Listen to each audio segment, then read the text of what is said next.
Thank you for joining the July Economic Development and Industrial Corporation of the Boston Planning and Development Agency Board meeting. At this time, the BPDA is continuing to host public meetings in a virtual setting for the health, safety, and accessibility of Boston residents. For more information and updates, please visit bostonplans.org. The Open Public Meeting Law requires that I notify the public that this meeting is being recorded. Please be aware that an audio and visual recording of this meeting is being made and broadcast by Boston City TV, which is a part of the City of Boston Office of Cable Communications, at Xfinity Channel 24, RCN Channel 13, and Verizon Fios Channel 962. It is also being live streamed at www.boston.gov/cable. So we will now take a roll call to begin the meeting. Ms. Downs. Present. Mr. Monahan. Present. Dr. Landsmark. Present. Mr. Miller. Present. And I, Priscilla Rojas, am here. Okay. So, first item on the agenda. Request authorization for the approval of the minutes of the June 10th, 2021 meeting. A motion is in order. So moved. Second. Roll call for a vote. Ms. Downs. Aye. Mr. Monahan. Aye. Dr. Landsmark. Aye. Mr. Miller. Aye. And the chair votes aye. Motion passes. Item number 2. Request authorization to award tentative designation status to Amoresco Incorporated to facilitate the air rights lease for the development of a solar photovoltaic canopy above the Economic Development and Industrial Corporation of Boston parking garage located at the Raymond L. Flynn Marine Park, and to enter into lease negotiations. Rebecca. Hi, Madam Chair. My name is Morgan McDaniel. I'll be presenting this item. We're requesting that you approve tentative designation for Amoresco Inc. for the air rights lease to install and operate a solar photovoltaic canopy above the EDIC-owned parking garage at 12 Dry Dock Avenue in the Raymond L. Flynn Marine Park. The parking garage has a footprint of approximately 109,000 square feet, and the installation of a solar canopy above the garage, which will provide new renewable energy source to the marine park. This project will also help to further the City of Boston's resiliency and carbon emissions reduction goals. The BPDA issued an RFP for the solar canopy project in March 2021, which resulted in 3 proposals. Amoresco's selection as the most advantageous developer was based upon its solar expertise, exceptional development and operations program, and robust diversity and inclusion plan. Amoresco's proposal is a 1,646 kilowatt system with battery storage and 4 electric vehicle charging stations that intends to create Boston's first life sciences LEED Platinum campus in partnership with Vertex Pharmaceuticals and Related Beal. The project also proposes to lower electric bills for Boston's low-income residents through provisions in the Massachusetts SMART program. Amoresco has significant solar experience across the country and Massachusetts with in-house financing, operations and maintenance, and construction teams. Development partner TSK Energy Solutions LLC, with Managing Director Gregory King, has extensive knowledge of renewable energy systems and has been working to create new career pathways to support the skilled energy workforce. Amoresco has proposed a thoughtful and comprehensive diversity and inclusion plan and has expressed interest in continuing to refine their plan with the input of the BPDA's Office of Diversity, Equity, and Inclusion. The solar development team will create a diverse supplier plan and will also be partnering with several institutions to create apprentice and intern opportunities in an effort to support new entrants into the field of renewable energy. The price offer submitted by Amoresco is $48,500 per year with a 3% annual escalator, which equates to approximately $1.3 million in revenue to the BPDA over the 20-year air rights lease term. And I'm joined by Daniel Smith, a business development executive at Amoresco, who will discuss their project in greater detail. Hey Morgan, thank you so much for the introduction. Madam Chair, Board, can you hear me okay? Awesome. So we are so excited to be potentially be a part of the team with BPDA to build this monumental project. First I want to start by expressing our thanks and gratitude not only to you, the board, for empowering the team at BPDA, but Morgan, Devin Quirk, I know Manuel, we talked with Larry as we kicked off this meeting, and of course Rebecca, who really spearheaded this, and also Mike O'Brien with ABM, who's the part of the operational team for the EDIC garage. I know you're going to hear a lot about communication, collaboration, and partnership, and certainly our team, specifically with Vertex, Jeff Leiden, Chuck, Ivan, and Adam over at Vertex, Kim Sherman and her team at Related Beal, George Sakalaris, our CEO, is certainly excited about this partnership and moving what is a great project forward. And Morgan mentioned, the likes of Greg King and others that we'll talk about during the presentation. But first and foremost, thanks and gratitude to the team for giving us this opportunity to present today to the board for your consideration. So Morgan, if you could move on to the next slide.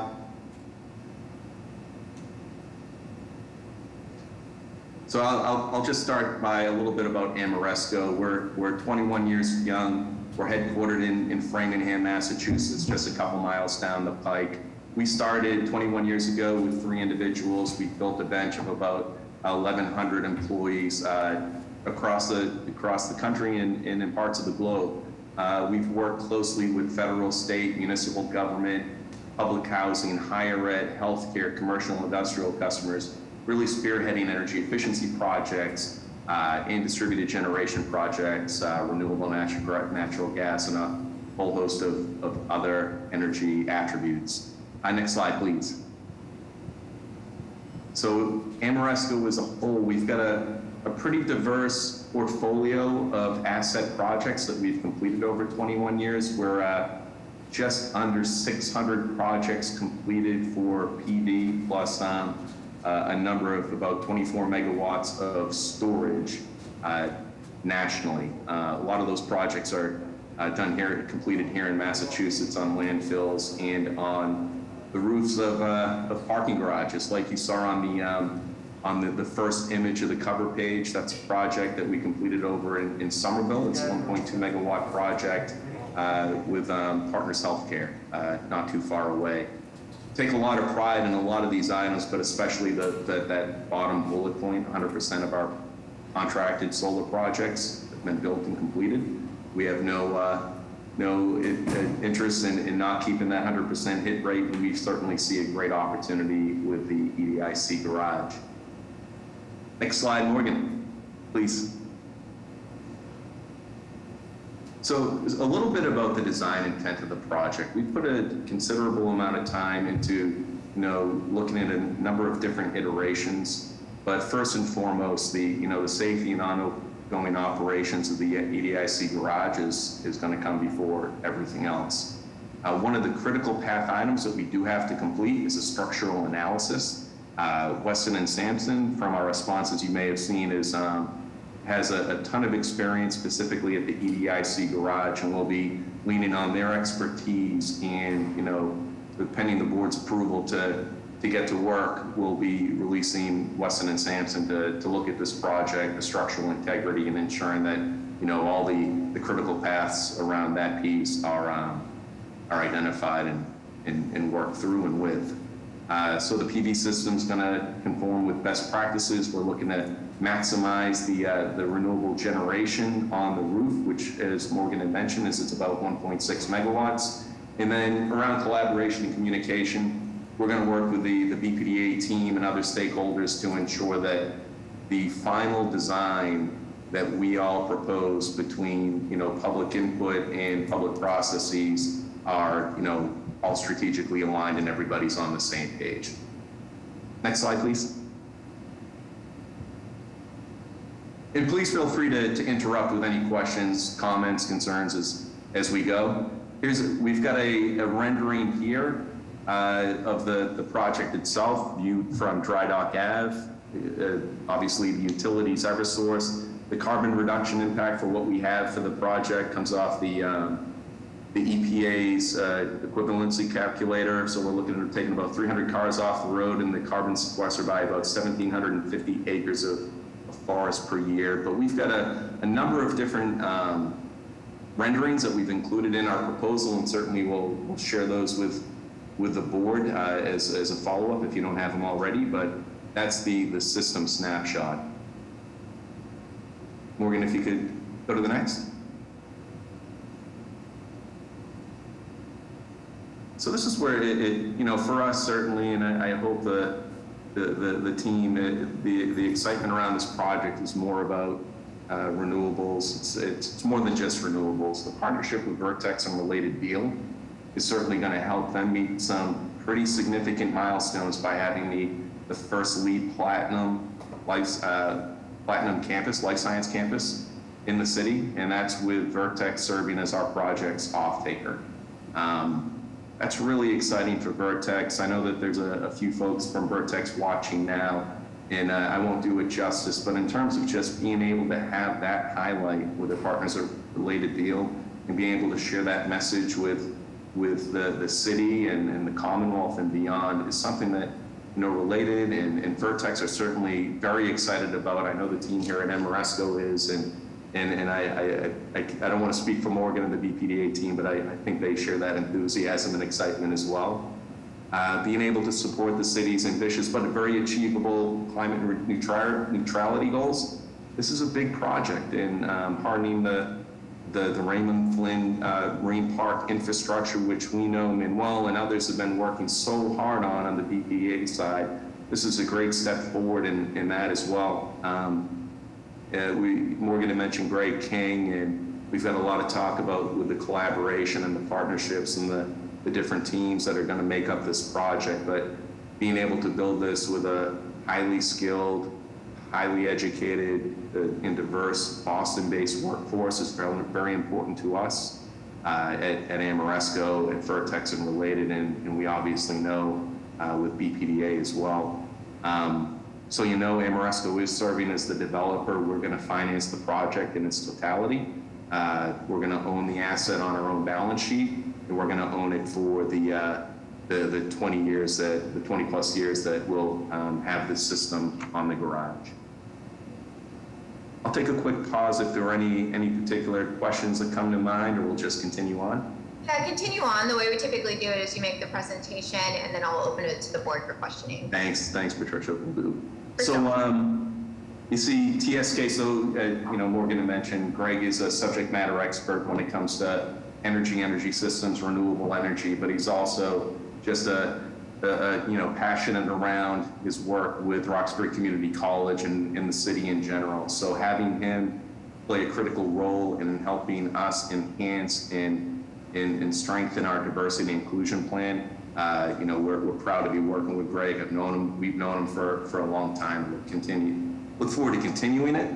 Nordy is a local engineering firm that Greg connected us with. So we're going to be working with them to help with the electrical designs attributed for the project. And we're just really, the educational piece is just fantastic. So Kevin McCaskill over at Madison Park is a good friend and have known him and worked with him for a while. And I know his enthusiasm about hosting a meeting in a few weeks with Renee Dozier from the IBEW, who's one of the great additions to the business management team, the folks from the Iron Workers, the apprenticeship program, Barry, of course, Greg, Morgan and Rebecca, and a few others. We're going to start refining our plan and collaboratively planning out the way to make this the most meaningful project that we can with as many stakeholders as possible. So I know between Greg, Barry, myself, Kevin, Renee with IBEW, and a number of other folks that we've been working with, we're gonna have a great time just building out this workforce development plan and making it as meaningful as possible for a very long and sustained period of time. And then it's going to provide good paying, meaningful jobs with a highly educated, highly skilled union workforce. When we prepared our proposal for the BPDA's consideration, we reached out to a number of union contractors to help us determine the pricing to deliver this proposal. And we have no interest in not having this as a union project. So we've got great relationships with a whole host of companies. We're going to be working with a number of them to get the project done and deliver a great one that we can all be proud of. So that really concludes the presentation. There's so much that goes into a project like this, and you could tell by our response, it's a 3-inch binder that's, several hundred pages of content. But, talking with Rebecca and Morgan, we wanted to keep the presentation kind of tight and succinct. And obviously, if there are any questions, any comments, any concerns, I'd love to do my best to answer them. Great, thank you, Mr. Smith. Questions or comments from the board? I have a question, Madam Chair. So has a contractor been selected yet? I understand where you're looking and so on and so forth. No, Mike, no, Mr. Monahan. So we have had a number of, let's just use the electrical union as an example. So we've had 5 or 6 union contractors provide pricing.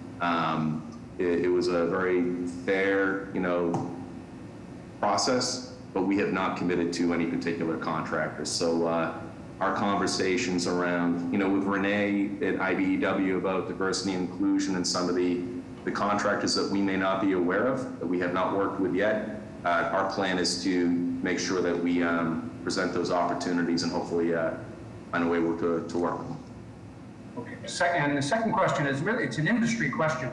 I've known Amoresco for its total existence. I mean, the projects, BHA, the Quincy jobs, and even across the country, I get calls about Amoresco because of where you're based, But the whole supply chain issue is becoming more and more in the public. The Times and the Journal both wrote extensively about it.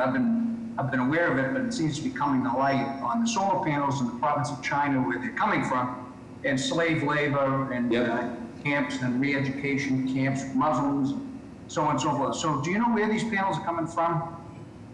So for this project, they're not going to, we're not going to have these modules or any piece of equipment or material supplied on any of our projects come from areas that are known to use, child labor or violate international treaties. So in the news, Mr. Monahan, we've all seen modules from China identified that are just, it's terrible. But we're not using modules that come from or materials that come from anywhere that we wouldn't all be proud.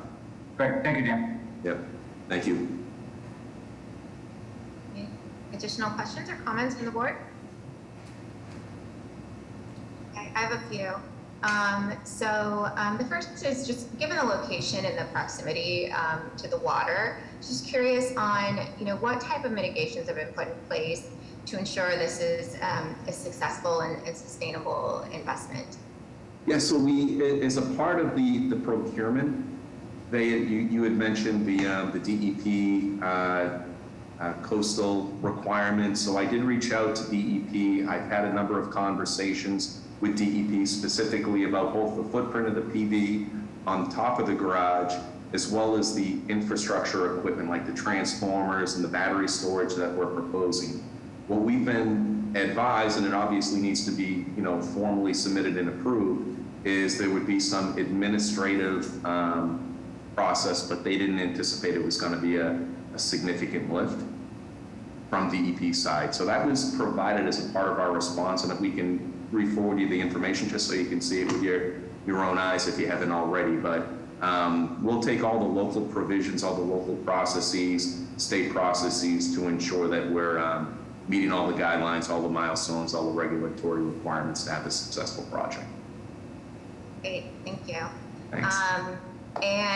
Since you have it on your slide here with ESG, can you maybe give a little bit of color to your compliance with ESG, the ESG framework, and just get an understanding of how exactly that is baked into your DNA? Yeah, so I know that, our CEO, George Sakalaris, our CFO, Dornholm, our head of marketing, and a number of other executives within the Amoresco team are taking ESG extremely seriously, and it's becoming a part of our DNA. I'm not going to say I think it's been a part of our culture as a company, and it's important for us to move it forward. But we just issued our first report, our first, ESG report within the past few months, which took a lot of work and a lot of collaboration. And I know we're committed to, not only the diversity inclusion piece, but also we've changed some of our own internal protocols around volunteerism and time, where the executive team at Amoresco is telling all 1,100 employees to make sure that you get time out in the community for either charitable organizations that you hold close to your heart or others that Amoresco has identified. I feel like I'm doing a poor job of answering your question, to be completely honest with you, but I know ESG's, the businesses that we're working with, Vertex Pharmaceuticals, especially with their reporting around diversity, inclusion, governance, and everything else is something that we take very seriously, and I believe we're putting our money where our mouth is, right? So. Great. Yeah, we can well, thanks for the link. We'll take a look at the report, and I think a fully robust ESG program will have mitigations and provide you guidance and framework similar to the questions of that Vice Chair Monahan was bringing up around the Modern Slavery Act and Yes. And how organizations can comply and excel at this. So look forward to digging into that. And again, really pleased to see the intentional community enrichment part of this project, which has really become just table stakes for any partnerships that we do with city resources and assets. So great. I don't have any further questions. Anybody else from the board? I have one further question, Dan. I didn't realize you were going to do storage. So how much is storing? 250 kW units is what the design calls for now. So the SMART program calls for a battery storage requirement for any projects over 500 kW. So I think, to your point, that's going to take a lot of collaboration between Boston Fire and other stakeholders around siting these units, which has been it's been an item of discussion, a deep discussion with a lot of stakeholders. But yeah, we've got 250 kW units identified. The area that we incorporated those 2 units as a part of the project is where the garage kind of has that intake closer to the porta potty, for lack of better words, up against the building. It seems that there's a decent area to site those there. But yes, 250 kW units. How much space are they going to take? I want to say 1,500 square feet or less. The configuration, we can work with the team to determine what's the best layout. Oftentimes, if we're doing a 5 megawatt system, we're looking for 3,000 square feet minimum, just to give us some space for bollards and the transformers and whatnot. But this is a smaller system. I'd expect it to take a much less of a footprint. I should know this, but I don't. Is there an industry standard on measurements for, per 250 kW unit, the square footage that's needed? Not as a safety or an OSHA standard, just a rule of thumb. Yeah, I wish I knew that off the top of my head, what a 250 is footprint-wise, but I know with the additional, the transformers, the bollards, and the provisions you have to put around it. I can get you an answer, though. I'll certainly follow up with you. I'd be curious, because I think these are coming in boxes, right? Yeah, they are. Storage is going to be all done, and just crane will lift them and drop them. Exactly. Exactly. But I'll get you additional details right after this call if that's... Yeah, I appreciate it. No hurry. I can go and get it other places as well, but I just didn't know if you knew off the top of your head. Thank you. Thanks. Great, yeah, and since this is a tenant designation, we know that a lot of the plans are still, still forming, and part of the vote here is going to help you move forward to flesh out a lot of those details. Absolutely, yeah. So great. If there are no further questions from the board, I believe a motion is in order. So moved. Second. Okay, roll call for a vote. Ms. Downs? Aye. Mr. Monahan? Aye. Dr. Landsmark? Aye. Mr. Miller? Aye. And the chair votes aye, motion passes. Congratulations and good luck. Thank you so much. Look forward to working with the team. Cheers. Take care. All right, agenda item number 3. Request authorization to extend the tentative designation status of the Cronin Group LLC and to enter into lease negotiations to facilitate the long-term lease and redevelopment of 24 Dry Dock Avenue within the Raymond L. Flynn Marine Park. Ray.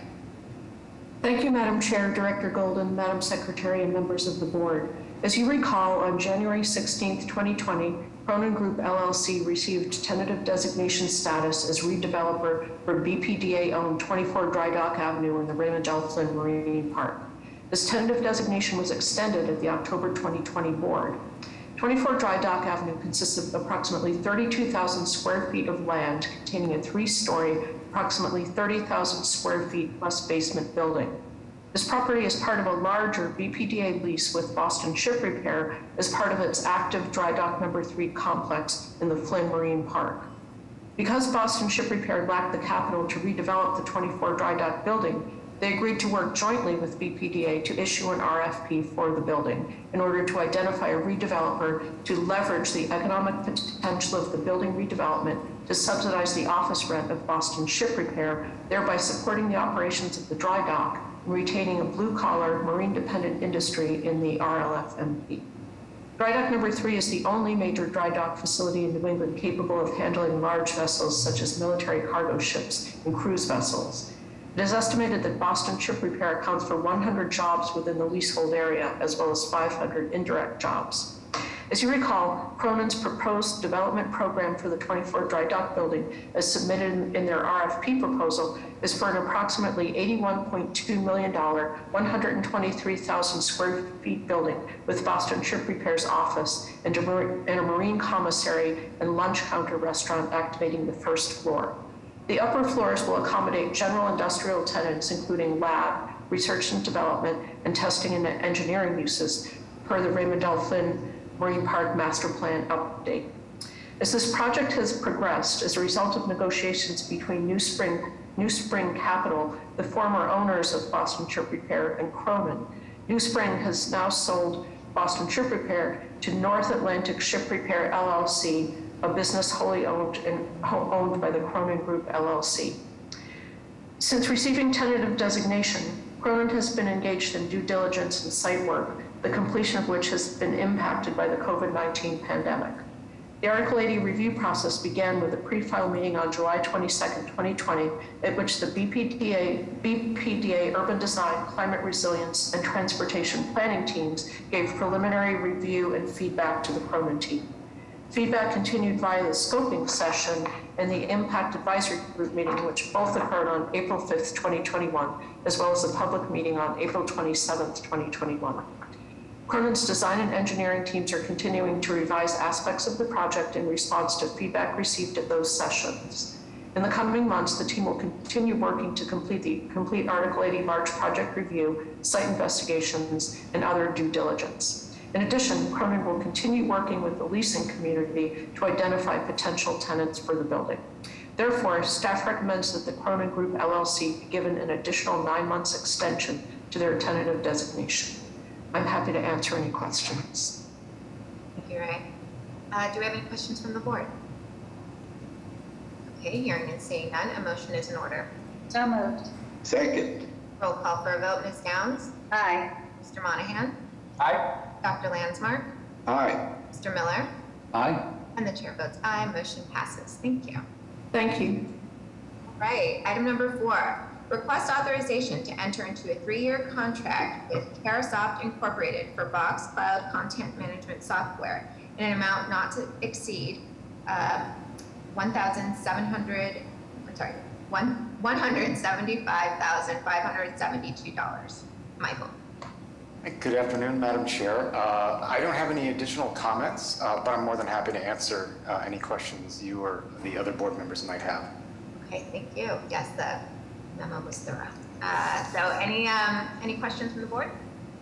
Just for the record, could you describe what Box Cloud Content Management Software does? Sure, absolutely. So Box is is our cloud content management system. So prior to the pandemic, we were put in a really good position because we moved all our documents, such as board memos, any documents or digital assets that the agency has, to Box, and that gave us the ability to work seamlessly remotely, to be able to access our content 24/7, anytime, anywhere, as long as you had a mobile device or a laptop or a workstation at home, you would be able to continue doing your work. So this is about like business continuity and not disrupting business operations, specifically more so during the pandemic.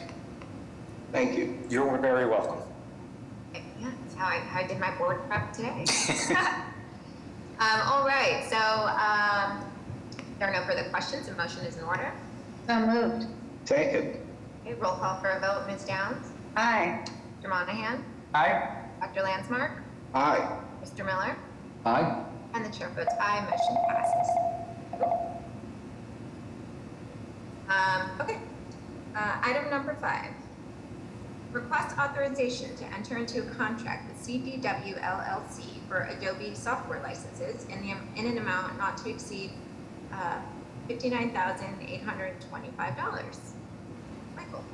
Hi, hello again. So I will just say that Adobe, for those of you that may or may not know, it is the software that we use to do fillable forms, create various collateral for planning initiatives and reports for software is used very frequently by research to create our reports as well. So with that being said, I'm happy to answer any questions. Okay, questions from the board? Hearing and seeing none, a motion is in order. So moved. Second. Roll call for a vote. Ms. Downs? Aye. Mr. Monahan? Mr. Monahan? Oh, sorry, that's the mute. I was muted, sorry, aye. Aye. Dr. Landsmark? Aye. Mr. Miller? Aye. And the chair votes aye. Motion passes. Thank you, Michael. Thank you very much. Item number 6, request authorization to amend and assign the license agreement with 150 Seaport LLC to Boston Ship Repair LLC for the use of approximately 40,000 square feet of space on Parcel M located at 3 Dolphin Way in the Raymond L. Flynn Marine Park for the temporary storage of materials and spare parts pertinent to the ship repair operations at Dry Dock 30. Maureen. Thank you. Thank you, Madam Chair, members of the board. In July 2020, BPDA entered into a license agreement with 150 Seaport LLC for a use of a portion of 3 Dolphin Way, which is a 68,000 square foot building. And it was in order to support the 150 Seaport Boulevard development. 150 Seaport LLC is part of the Cronin Development Group. 150 Seaport Boulevard is a 22-story development. As the development progressed, Cronin intended to utilize the 3 Dolphin Way space to store construction-related materials. In 2019, Cronin was also awarded tentative designation to redevelop 24 Dry Dock Avenue in the Raymond L. Flynn Marine Park. 24 Dry Dock Ave is located within the premises of the Dry Dock No. 3 site, which is leased to Boston Ship Repair LLC. In 2020, Cronin acquired Boston Ship Repair. Cronin, as a now owner of both Boston Ship Repair LLC and 150 Seaport Boulevard, requested to allow a portion of the licensed space at 3 Dolphin Way to be utilized by Boston Ship Repair for the temporary storage of ship-related equipment and materials for Dry Dock No. 3. The license with 150 Seaport LLC commenced on September 1st, 2020, and will expire on August 31st, 2021, with one 6-month option term, which will expire on February 28th, 2022. Staff recommends that 150 Seaport LLC be permitted to sublicense an undefined portion of the licensed premises to Boston Ship Repair. 150 Seaport LLC will remain obligated to pay the full contract license fee of $9,000 per month directly to the BPDA. The sublicense will be subordinate to the original license. During the initial term of the license, the BPDA will receive $108,000, and if the 6-month option is exercised, then the BPDA will receive an additional $54,000. Thank you. Maureen, any questions from the board? Hearing and seeing none, a motion is in order. So moved. Second. Roll call for a vote. Ms. Downs? Aye. Mr. Monahan? Aye. Dr. Landsmark? Aye. Mr. Miller? Aye. And the chair votes aye, motion passes. Thank you. Okay, item number 7, request authorization to enter into a license agreement with Crown Castle NG East LLC to install, maintain, and service appropriate infrastructure to provide internet, voice, video, and data services to all EDIC-owned properties. Maureen. Thank you, Madam Chair. Crown Castle NG East LLC is a provider of shared communications infrastructure in the United States. Its network includes over 40,000 cell towers and nearly 80,000 route miles of fiber, supporting small cells and fiber solutions. Crown Castle is an existing tenant using approximately 4,704 linear feet of the underground conduit in the Raymond L. Flynn Marine Park. The term of the current license is 10 years with one 10-year option to extend. In 2021, Crown Castle requested additional access to the underground conduit in the Marine Park. To maintain consistency, Crown Castle was offered the same arrangements that were extended to other service providers for access to all BPDA-owned real estate, including but not limited to underground conduit. The license is designed to permit Crown Castle the non-exclusive right to access BPDA-owned property throughout the city of Boston to install, maintain, and service appropriate infrastructure to provide internet, voice, video, and data services. The term of the license will be for 10 years. The proposed fee for the first year is $75,000 and will increase by 3% annually throughout the term of the license. During the term of the proposed license, the BPDA will receive a total of $790 for Crown Castle's access to all BPDA-owned properties. This will also be presented in the VRA section on the agenda, and this will also be duplicated for Comcast in both VRA and EDIC. Thank you, Maureen. Do we have any questions from the board? Hearing and seeing none, a motion is in order. So moved. Second. Roll call for a vote. Ms. Downs? Aye. Mr. Monahan? Aye. Dr. Landsmark? Aye. Mr. Miller? Aye. And the chair votes aye, motion passes. Item number 8, request authorization to enter into a license agreement with Comcast Business Communications Incorporated to install, maintain, and service appropriate infrastructure to provide internet, voice, video, and data services to all EDIC-owned properties. Maureen. So again, Comcast the license for Comcast will be designed to allow them access to all BPDA-owned properties, including but not limited to the underground conduit. It will be the same fee of $75,000 for the first year with the 10-year term, and over the initial term of the license, the BPDA will receive $859,790. Thank you. Thank you. Questions from the board? I have one question, Maureen. I think I asked this before, and I know you answered it, but I'm not sure if it was about this. Did Verizon bid this? Was this an RFP that went out? It was not an RFP, but Verizon was offered and accepted this proposal last year. So they are actually in the process of writing up the license agreement. So they have already agreed to it. We're now doing it with Crown Castle, Comcast, and AT&T. But Verizon got it. They accepted the proposal to do this. I believe it was May of 2020. Okay, thank you. You're welcome. Additional questions from the board? Hearing and seeing none, a motion is in order. So moved. Second. Roll call for a vote. Ms. Downs? Aye. Mr. Monahan? Aye. Dr. Landsmark? Aye. Mr. Miller? Aye. And the chair votes aye, motion passes. Okay, item number 9, request authorization to enter into a license agreement with Extenet Systems Incorporated for the use of utility poles within the Raymond L. Flynn Marine Park. Maureen. Thank you. Extenet Systems, Inc. is a leading private owner and operator of converged communications infrastructure, delivery, and services, addressing outdoor, real estate, community, and enterprise advanced connectivity needs. Extenet wishes to expand its service coverage into the Raymond L. Flynn Marine Park.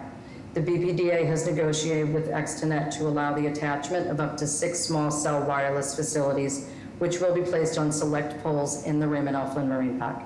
The initial term shall be for 10 years with one 5-year option term. The initial term shall commence on August 1st, 2021 and expire on July 31st, 2031. For the initial term, Extenet will pay $2,500 per year for each individual small cell wireless facility. Thereafter, for the remainder of the initial term and option term, the license fee shall revert to the then current license fee charged to Extenet by the City of Boston. In the likely event that the BPDA transfers the roadways within the Marine Park to the City of Boston, the proposed license will be terminated and Extenet will become a licensee of the City of Boston. Accordingly, the rapid advances in telecommunications technology is expected to continue. BPDA staff believes that it is ultimately in the public's best interest that the City of Boston and the BPDA charge the same rate going forward. Staff is recommending that Extenet be allowed to attach up to six small cell wireless facilities to select poles in the Marine Park. Thank you. Thank you. Question or comments from the board? I do want to say, for the record, I love these extra term sheets that you're putting in the back of the memos. Very, very, very great. You contain a lot of information that help us understand things like insurance requirements, maintenance, all the terms of these agreements. So thank you. You're welcome. Okay, so, all right, a motion is in order. So moved. Second. Okay, roll call for a vote. Ms. Down? Aye. Mr. Monahan? Aye. Dr. Landsmark? Aye. Mr. Miller? Aye. And the vote's aye, motion passes. Right. Item number 10, request authorization to enter into a license agreement with the Boston Fire Department for the use of Suite 303D located at 22 Dry Dock Avenue within the Raymond L. Flynn Marine Park. Maureen. Thank you. The Boston Fire Department is headquartered at 115 South Hampton Street in the Newmarket Industrial District. The Boston Fire Department Employee Assistance Program is a confidential program that provides crisis intervention, among other things. EAP also assists in the prevention, recognition, and treatment of drug and alcohol dependence. In June 2015, the BPDA approved a 5-year license with Boston Fire Department for Suite 310. The license expired on June 30th, 2020. In June 2020, the BPDA approved a 1-year license with BFD for Suite 310. The license expired on June 30th, 2021. In early 2021, BFD applied for and was awarded a grant through the Substance Abuse and Mental Health Services Administration. SAMHSA, I don't know how to say that, is the agency that leads public health efforts to advance the behavioral health of the nation. SAMHSA's mission is to reduce the impact of substance abuse and mental illness on America's communities. Suite 310 does not have sufficient space available to house the additional mental health counselor funded by SAMHSA. Accordingly, BFD approached BPDA seeking a small office space in 22 Dry Dock Ave. BPDA is recommending the temporary use by BFD of Suite 303D. Staff is proposing a license agreement which will be coterminous with the Boston Fire Department license for Suite 310. It will also be renewable automatically for 6-month terms until such time that either party notifies the other in writing of termination. Due to the public service nature of the EAP and their grant worker, no fee is proposed for this license agreement. Thank you. Thank you, Maureen. Any questions or comments from the board? Given the importance of this work, why are these lease terms so short? There was an RFP that was issued in February for the redevelopment of 22 Dry Dock Ave, which is where BFD is located. The development, if the development goes through with one of the proponents, then they will break ground probably in 2023, so the building will no longer be in existence. Thank you. You're welcome. Additional questions or comments from the board? Hearing and seeing none, a motion is in order. So moved. Second. Roll call for a vote. Ms. Downs? Aye. Mr. Monahan? Aye. Dr. Landsmark? Aye. Mr. Miller? Aye. And the chair votes aye, motion passes. Thank you, Maureen. One more, Maureen. Item number 11, request authorization to amend the license agreement with the Boston Transportation Department for the use of Suite 501 at 12 Channel Street within the Raymond L. Flynn Marine Park. Maureen. Thank you. In autumn 2014, the Long Island Bridge failed, forcing the immediate closure of the Boston Public Health Commission's Long Island Homeless Shelter. To address this, the City of Boston vacated and renovated a city-owned building on Southampton Street which is being used by Boston Transportation Department. As a result, BPD had to quickly secure a new facility for its sign shop, warehouse, and ancillary office space. In June 2016, the BPDA Board of Directors approved a 5-year license with BTD. The license commenced on August 1st, 2016, and will expire on July 31st, 2021. Upon license commencement, BTD made some improvements to Suite 501 by creating a conference room and installing office space and a cubicle system. At this time, staff is proposing a 3-year extension to the existing license that will commence on August 1st, 2021 and expire July 31st, 2024. In addition, the existing license agreement will be amended to include 2 one-year option terms that will be exercised at the sole discretion of the BPDA. If both one-year option terms are exercised by the BPDA, the term extension to the existing license agreement will be a total not to exceed 5 years. Due to the public service nature of this occupancy, no license fee is being proposed. Thank you. Questions or comments from the board? All right, hearing and seeing none, a motion is in order. So moved.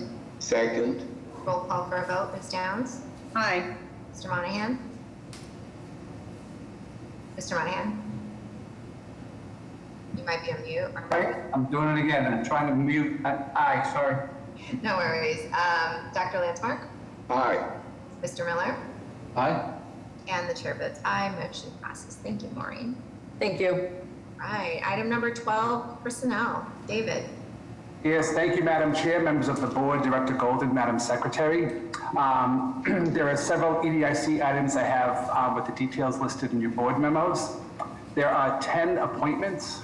We have Adam Johnson, Urban Designer 1 in Planning and Urban Design. Yaskari Gonzalez, Outreach Coordinator in the Office of Workforce Development, both with start dates of July 19th. Patricia Cafferty, Urban Designer 1 in Planning Urban Design with a start date of July 20th. Joseph Lee, Talent Acquisition HR Manager in Human Resources. John Foley, Procurement Manager in Budget and Procurement. C. Robert Springer, a Vendor and Supplier Diversity Specialist in Budget and Procurement. Chanta Sun, a Transportation Planning Assistant in Planning. And Jason Tobin, a Senior Project Engineer, Civil Engineer in Real Estate, all with start dates of August 2nd.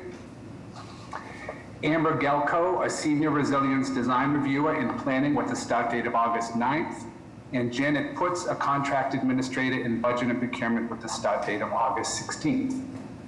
We have 4 employment service contracts. Joanne Evans in the Office of Workforce Development with an effective date of July 19th. Giovanna Burke in Accounting and Finance with an effective date of July 19th. Ian Grant in Budget and Procurement with an effective date of July 26th. And Hugo Salas in the General Counsel's Office with an effective date of August 2nd. There are 9 status changes with the details listed in your board memos. And there was 1 internship co-op, Anna Demina, in Planning with a start date of June 18th. And we also had 4 departures. We have Justin Polk, Assistant Deputy Director for Workforce Policy in the Office of Workforce Development, effective June 15th. Maddie Deed, a Financial Coach Career Specialist in the Office of Workforce Development, also effective June 25th. Herbert Bond, Special Projects Coordinator in the Office of Workforce Development, effective June 25th. And Richard Boyd, a Property Maintenance Technician 3 in Real Estate, effective June 30th. Thank you, and I'm happy to answer any questions. Thank you. Questions or comments from the board? All right, I'd just like to say on behalf of the board, welcome to all of the new hires. Very impressive resume, so congratulations on finding all those candidates. Congratulations to all of the status changes, well deserved, and thank you for your service to all of our departures. So with that, a motion is in order. So moved. Second. Roll call for a vote. Ms. Downs? Aye. Mr. Monahan? Aye. Dr. Landsmark? Aye. Mr. Miller? Aye. And the chair votes aye. Motion passes. Thank you. Okay, that concludes our agenda for the EDIC meeting. I need a motion to adjourn this meeting.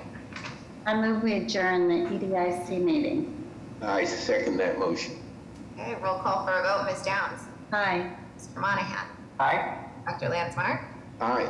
Mr. Miller, Aye. and the chair votes aye. Motion passes, meeting adjourned.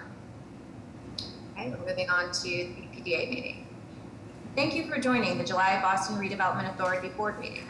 At this time, the Boston Planning and Development Agency is continuing to host public meetings in a virtual setting for the health, safety, and accessibility of Boston residents. For more information and updates, please visit bostonplans.org. The Open Public Meeting Law requires that I notify the public that this meeting is being recorded. Please be aware that an audio and visual recording of this meeting is being made and broadcast by Boston City TV, which is a part of the City of Boston Office of Cable Communications, at Xfinity Channel 24, RCN Channel 13, and Verizon Fios Channel 962. It is also being live streamed at boston.gov/cable. So to begin this meeting, I will take a roll call of the members. Ms. Downs. Present. Mr. Monahan, Present. Dr. Landsmark, Present. Mr. Miller, Present. and I, Priscilla Rojas, present. Okay, let's go with agenda item number 1. Request authorization for the approval of the minutes of the June 10th, 2021 meeting. A motion is in order. So moved. Second. Okay, roll call for a vote. Ms. Downs, Aye. Mr. Monahan, Aye. Dr. Landsmark, Aye. Mr. Miller, Aye. and the chair votes aye. Motion passes. Item number 2, request authorization to schedule a public hearing on August 19th, 2021 at 5:30 p.m. at a time and date to be determined by the director pursuant to sections 80A-2, 80B-5, 80B-7, and 80C-5 of the Boston Zoning Code to consider the third amendment to the amended and restated development plan for the sports facility project and the first amendment to the amended and restated master plan for the planned development area number 87, Boston Landing by Boston Landing LLC. A motion is in order. So moved. Second. Roll call for a vote. Ms. Downs, Aye. Mr. Monahan, Aye. Dr. Landsmark, Aye. Mr. Miller, Aye. and the chair votes aye. Motion passes. Agenda item number 3. Request authorization to schedule a public hearing on August 19, 2021, or at 5:40 p.m. or at a date and time to be determined by the director regarding the amended and restated development plan for planned development area number 36, Landmark Center, 401 Park Drive, 201 Brookline Avenue, Fenway, companion zoning map amendment, and to consider phase 3 of the Landmark Center project as a development impact project. Motion is in order. So moved. Second. Okay. Roll call for a vote. Ms. Downs, Aye.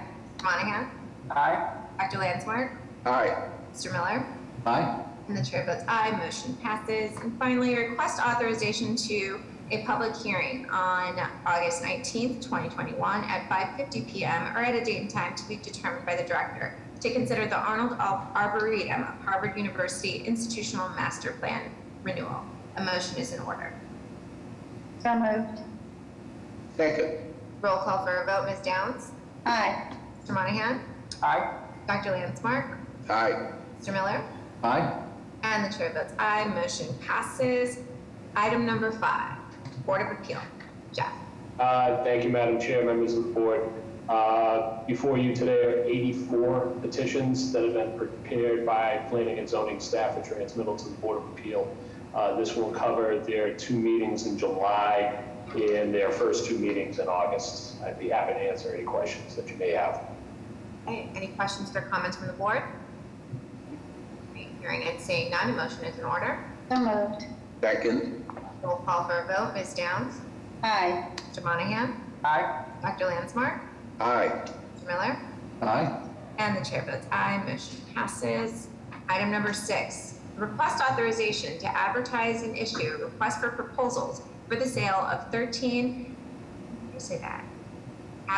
Allegheny Street for garden open space in the Mission Hill neighborhood.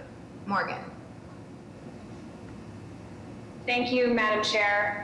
I've been saying it Allegheny, but I'm really not sure. I don't really know. I'll go with whatever you say. 13 Allegheny Street is a 7,000 square foot BPDA owned parcel in the Mission Hill neighborhood of Boston. It is one of 7 parcels which comprise the Mission Hill Community Garden. This garden has been in operation for decades and provides nutritious food to its members, as well as supporting their mental and physical health. The other parcels of land included in the garden are owned by the trustees of reservations, Massachusetts' largest preservation and conservation nonprofit. The trustees also manage and operate the entire garden, including 13 Allegheny Street, owned by the BPDA. In order to permanently protect this cherished neighborhood resource, we seek authorization to issue a request for proposals for the sale of 13 Allegheny Street. The sale would require the property to be permanently preserved as green space, consistent with the surrounding parcels in the Mission Hill Community Garden. BPDA staff held a virtual community meeting on June 9th, 2021 to solicit feedback on the proposed RFP. Approximately 20 community members attended, most of whom were longstanding members of the garden. Staff from the trustees also attended and noted their intention to submit a proposal if an RFP is issued in order to consolidate the entire garden under one owner. The consensus of the public comments we received was in support of issuing an RFP in order to preserve the garden permanently as open space. And I'm happy to answer any questions. Any questions or comments from the board? Hearing and seeing none, a motion is in order. So moved. Second. Roll call for a vote. Ms. Downs? Aye. Mr. Monahan? Aye. Dr. Landsmark? Aye. Mr. Miller? Aye. And the chair votes aye. Motion passes. Thank you, Morgan. Thank you. Okay, item number 7, request authorization to advertise and issue an invitation for bids for landscaping and maintenance services at BRA-owned properties in the downtown waterfront. Laura. Hello, Madam Chair and members of the board. Thank you so much for having me here today. I'm requesting your authorization to advertise and issue an invitation for bids for landscaping and maintenance services at BRA-owned properties in the downtown waterfront, specifically in the Central Wharf and Long Wharf areas. These services help us maintain our property as if we live next door, particularly as both tourists and residents enjoy the busy summer months. Specifically, the selected bidder will maintain planters, tree, shrub, and plant beds, granite plazas, wooden decks, and drainage culverts. They'll take care of weeding, mulching, deadheading, and pruning, surface and seasonal cleanups, and perhaps most importantly, daily trash removal and portering, as well as snow removal in the winter months. This invitation for bid will be publicly advertised pursuant to Massachusetts General Law, Chapter 3039M, and the BPDA's recently approved Equitable Procurement Plan, which includes, of course, affirmative marketing to small, local, and diverse businesses. The resulting contract will be awarded to the responsible and responsive bidder with the lowest total bid price for a 2-year term, with 3 one-year options that may be exercised at our sole discretion. The cost is not expected to exceed $80,000 per year. Thank you for your consideration, and I'm happy to answer any questions you may have at this time. Questions or comments from the board? I have a quick question. So this is going out to bid. Does Work Inc. Bid on this routinely? And were they contacted, or it was just public notices that went out? That is a great question. This hasn't gone out yet, so this is the perfect time to build our outreach list. I know that they are not the incumbent vendor. I don't recall off the top of my head whether they participated in past years, but I can certainly make sure that they're included in our outreach list, because we do some direct outreach beyond just the legal notices. You may recall, I didn't agree with the decision of the Greenway people. They removed them. The local got just a group, and I actually have a family member there, and it's too bad that they chose to do what they did in the Greenway, but maybe this is a project they could bid on, win, and those people who did work in the Greenway could go to work here. So absolutely, yeah. And I believe we had a firm that has a similar model. They participated in a walkthrough that we had just a few days ago for janitorial services at the China Trade Center. So definitely important to have those folks in the mix.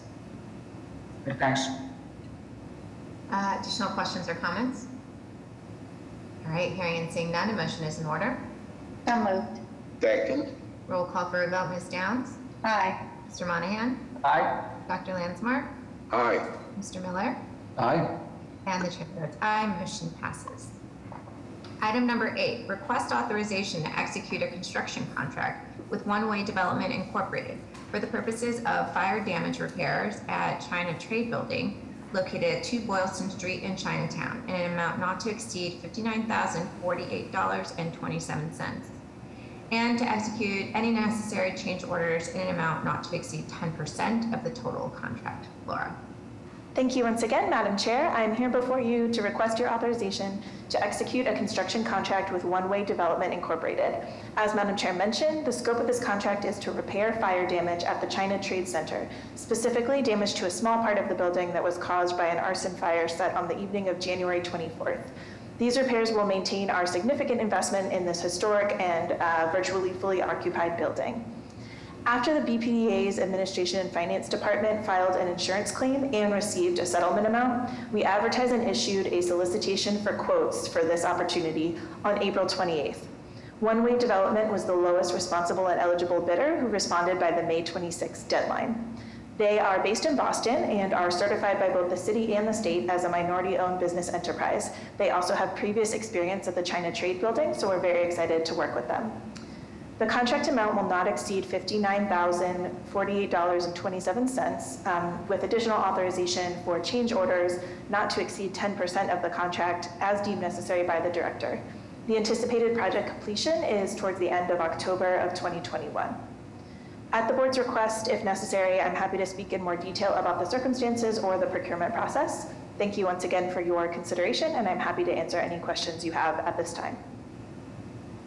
Yeah, can you tell us a little bit about the fire? And thank you, Boston Fire Department, for getting there. And but yeah, like what happened there? Yeah, absolutely. We'd be happy to follow up with a more detailed report, but what I can tell you is that the fire was set by one specific individual who was a vulnerable individual who was experiencing most likely a mental health crisis. We are also extremely appreciative of the fire department, our colleagues with the Municipal Protective Services, as well as Boston Police. We continue to work really closely. The BPDA staff continues to work really closely with the other organizations in the area, including St. Francis House and others, because we know, what an important area this is to make sure that everybody feels welcomed, but also safe, and both respected, but also again safe and secure. So we're really glad that there was minimal damage. We really appreciate all the efforts of our colleagues in the finance department to make sure that we have the right type of insurance for exactly these type of situations, so that we can minimize the impact to our tenants and get things up and moving. So hopefully that answers some of your questions, but again, we're helpful to follow up with a more detailed report if that's needed. Yeah, no, that's fine, and yes, thank goodness for insurance. Right, yeah, and I guess specifically, it was a mattress was set on fire in the alleyway, so you'll see in the details of the scope of work, it's a lot of like facade and some window damage. Yeah, I saw that, and I'm very pleased to see that One Way Development Incorporated is an MBA registered firm.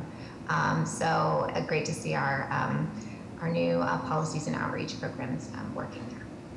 Okay. Additional questions or comments from the board? Hearing and seeing none, a motion is in order. So moved. Second.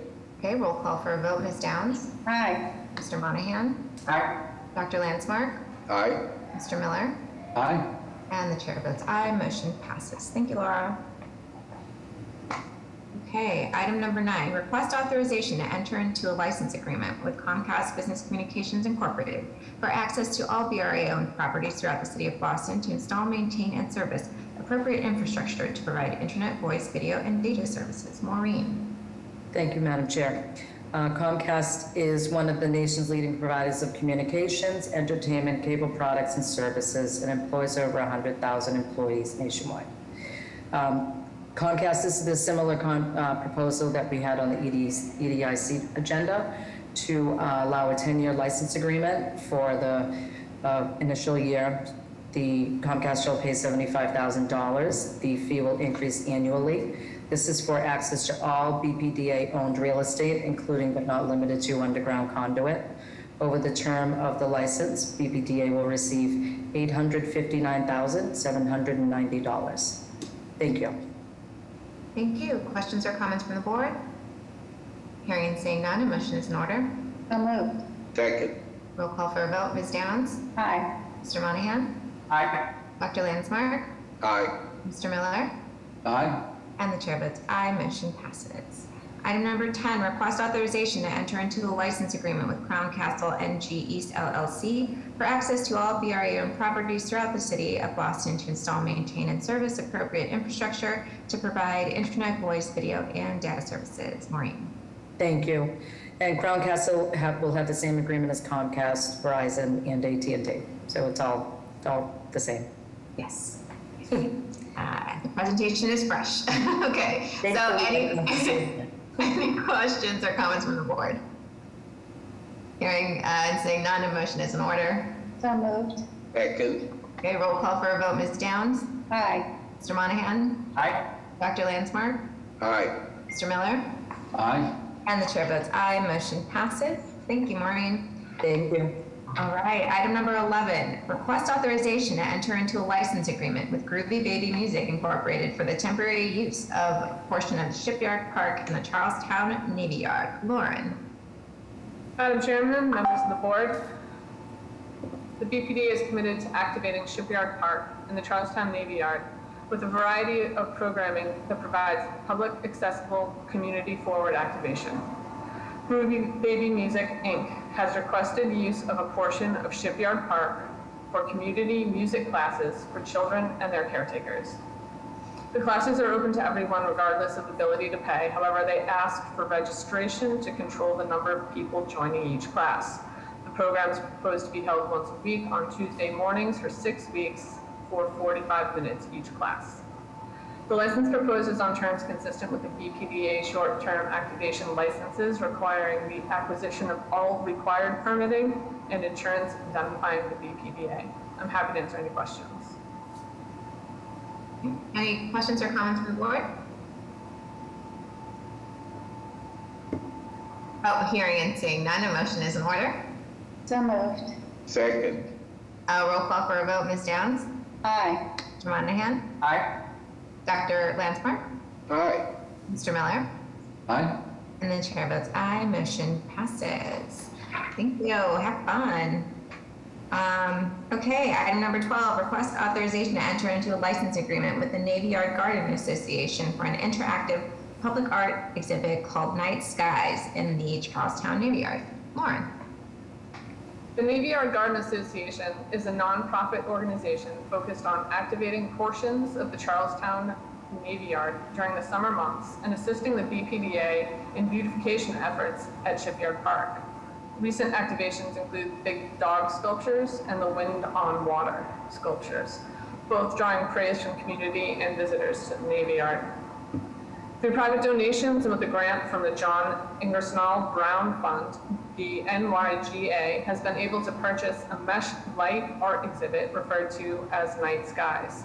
This custom piece is being manufactured in Germany and will come in 4 large sections framed and ready to install. BPDA will assist in installing it using their electrical contractor. It's anticipated that the art exhibit will be installed along the mezzanine roof of the 2-story edifice within Shipyard Park, currently referred to as 0 Terry Ring Way, where Anthem currently operates its popular beer garden. The proposed licensing will extend from July 15th, 2021 to December 31st, 2024, with 2 5-year extensions. The NYGA will retain the responsibility of programming the art installation, which will change seasonally or as otherwise appropriate, and BPDA will assist with installation and/or technical issues not related to the programming of the art itself. As the installation will be fixed to BPDA-owned structure, the exhibit will be covered under the current BPDA liability insurance. I'm happy to answer any questions. Any questions or comments from the board? No. Hearing and seeing none, motion is in order. So moved. Second. Roll call for a vote. Ms. Downs? Aye. Mr. Monahan? Aye. Dr. Landsmark? Aye. Mr. Miller? Aye. And the chair votes aye, motion passes. Thank you. Thank you. Okay, item number 13. Request authorization to execute a memorandum of agreement with the Massachusetts Department of Transportation to disperse $500,000 for the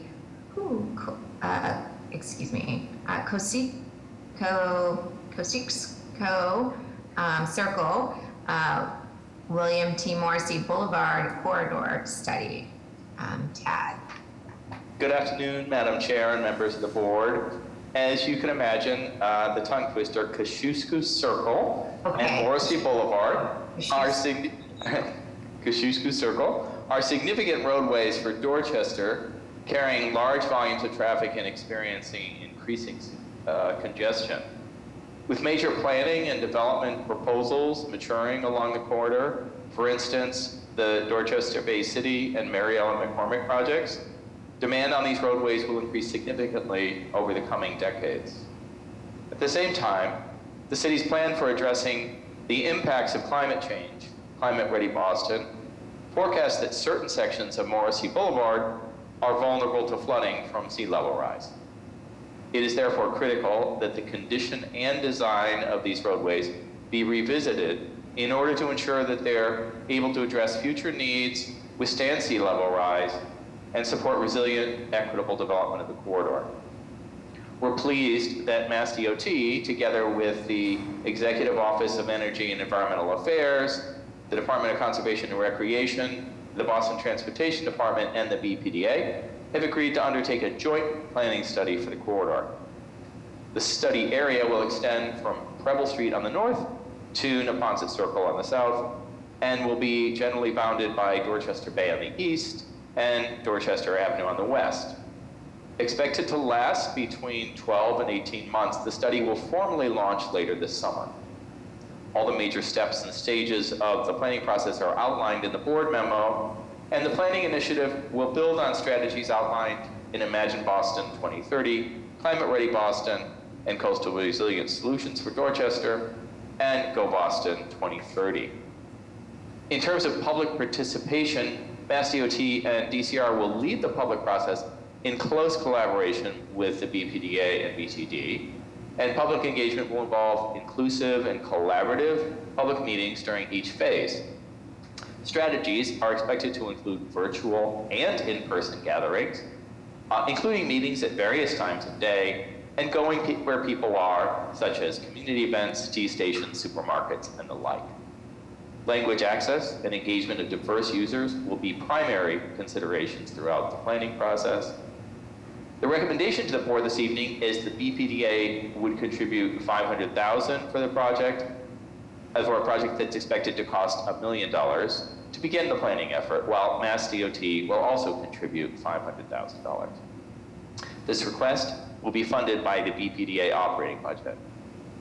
In summary, staff is recommending that the board authorize the director to execute an MOA with the Mass DOT to disperse $500,000 to help fund the Kosciuszko Circle Morrissey Boulevard corridor study.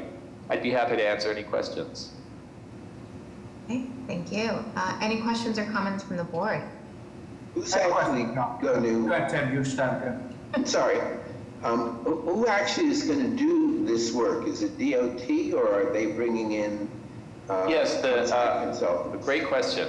DOT will be managing the study primarily. It will be run out of their office. However, they have issued a request for proposals, and a consultant will be brought on board to do the bulk of the work.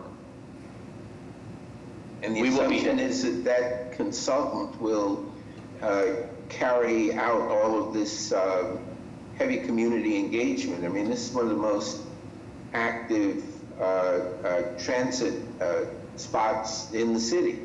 And I'm sorry. Floods on a regular basis, and clearly there needs to be a lot of community engagement in working out how those issues are resolved.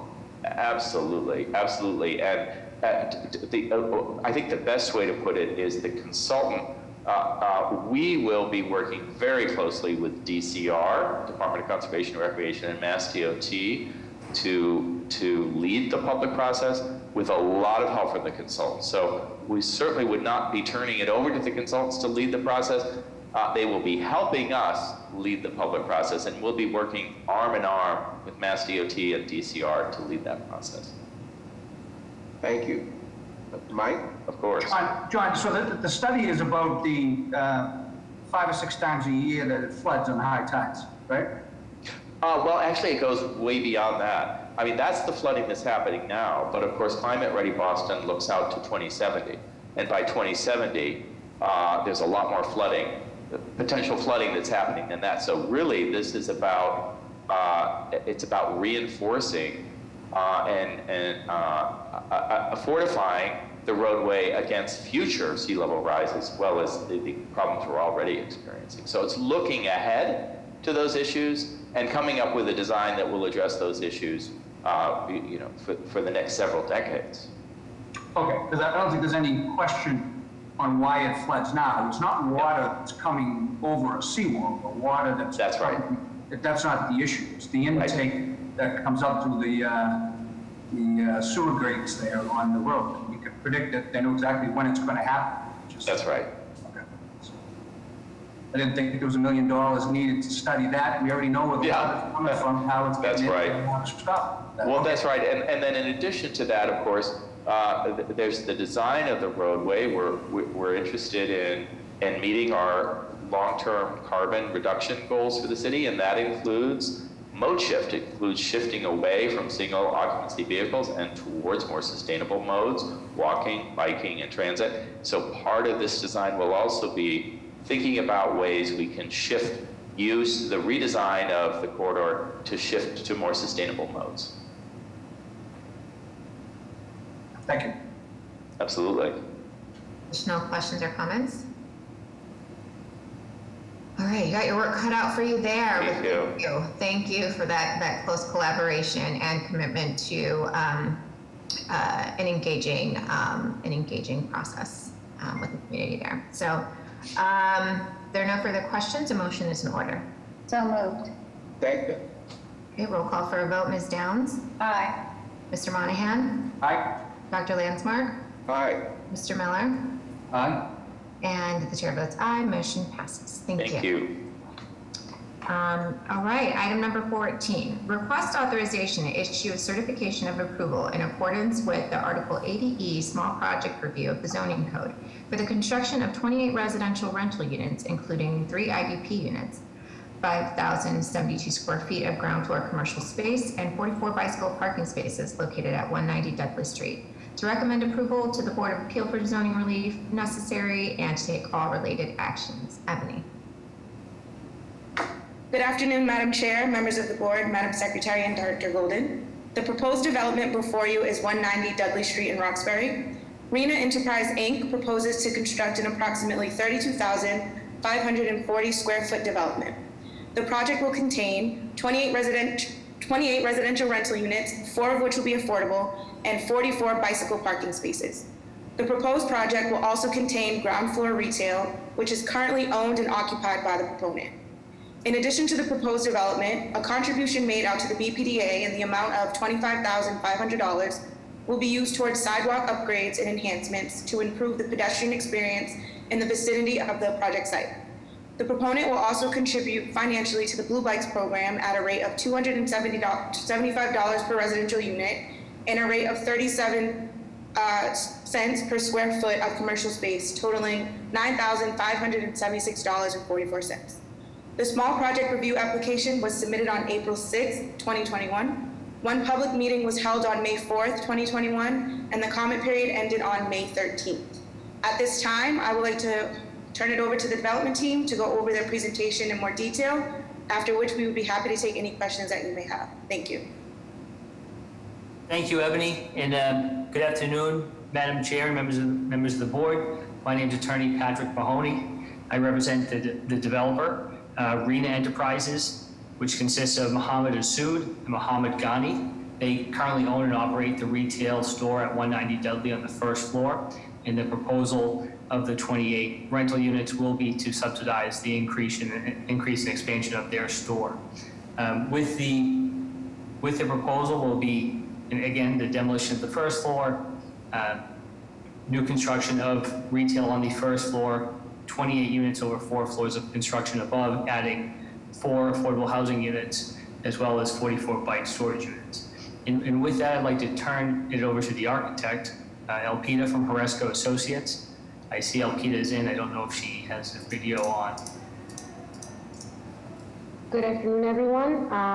Madam Chair and members of the board, thank you for your time. I'm part of the architecture team with Horesco Associates for the proposed project. Ebony, if we can please go to the next slide. With this slide, we are presenting the existing conditions of the site. We are located at 190 Dudley Street.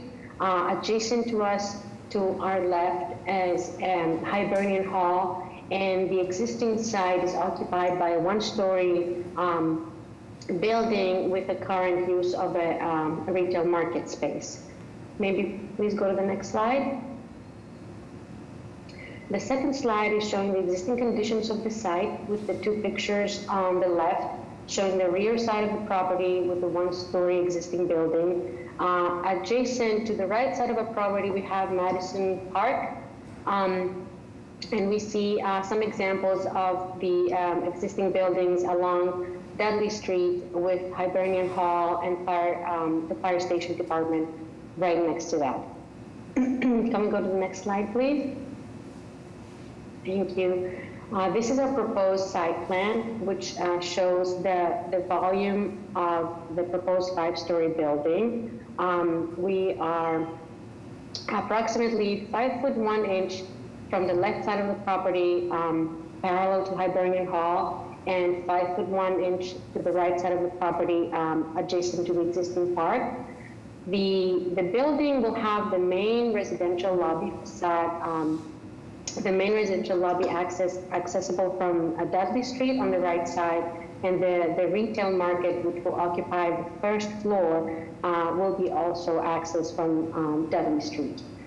The first floor will consist of the new market, the expansion of the existing market on the first floor with the residential lobby, elevator, and bike storage room parallel to the right side of the property that will serve also as location for our utility rooms and trash rooms located to the rear and access from the right side of the property. Maybe please go to the next slide. This is a streetscape elevation showing our 5-story building that will consist of 28 units from the 2nd to the 5th floor with residential use and the retail market on the first floor. We are consistent with the characteristics of the architecture of the neighborhood, and the main material of our building will be a brick veneer. Maybe please go to the next slide. Here we have the 4 elevations that describe the architectural design of the building. On the top right corner, we have our Dudley Street facade, locating the retail entrance and the lobby entrance. The second elevation is our side elevation overlooking at the park, where we can see the access to the bike room and utility room, and also a green facade that we are placing on the first level of our building overlooking the park. The rear elevation and the side elevation will have 2 bays overhanging the property, and the main materials and treatment will be a brick veneer with fiber cement paneling used for the cantilevering bays. Can we go to the next slide, please? This rendering view is showing the mass and model of the building from the prominent corner of Dudley Street and Winslow Street. We have a brick veneer mass with a granite base along all 4 sides. The side elevation overlooking at the park is accommodating some Juliet balconies overlooking at the park, and the mix of the units here will be from the 2nd to the 5th floor with 2-bedroom units and 1-bedroom units, approximately 7 units per floor.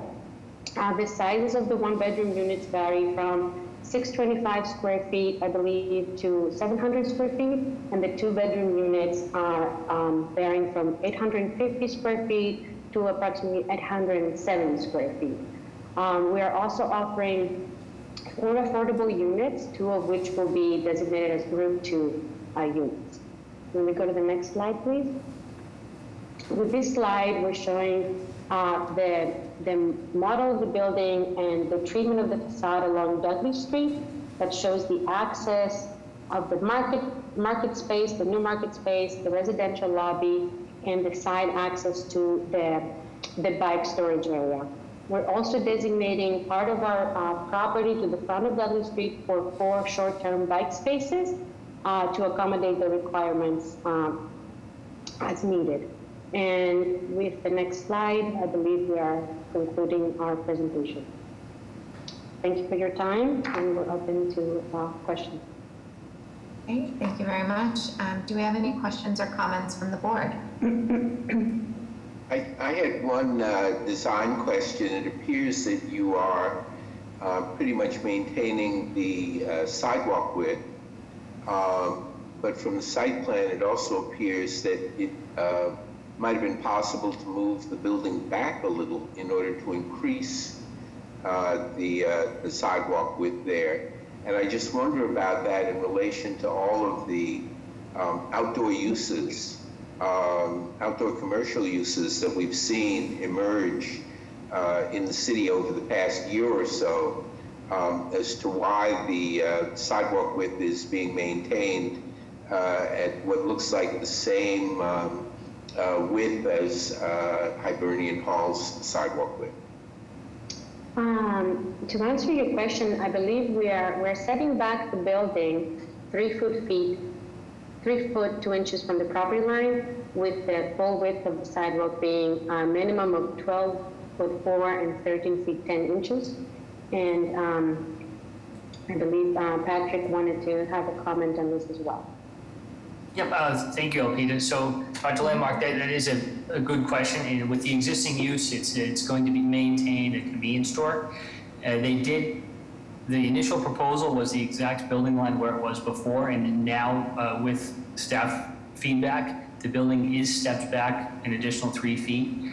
And the reason I think it wasn't more was because shortly after that, the corner of Hibernian Hall begins, as you can see in the bottom left, and we didn't want to create sort of a sidewalk choke point where you're just walking into the wall or the side of Hibernian Hall. It is stepped back a bit, which does kind of illuminate the entrance and the sidewall of Hibernian Hall coming back, but we felt that moving it back forward would create a condition where you have a large sidewalk that kind of bottlenecks really quickly.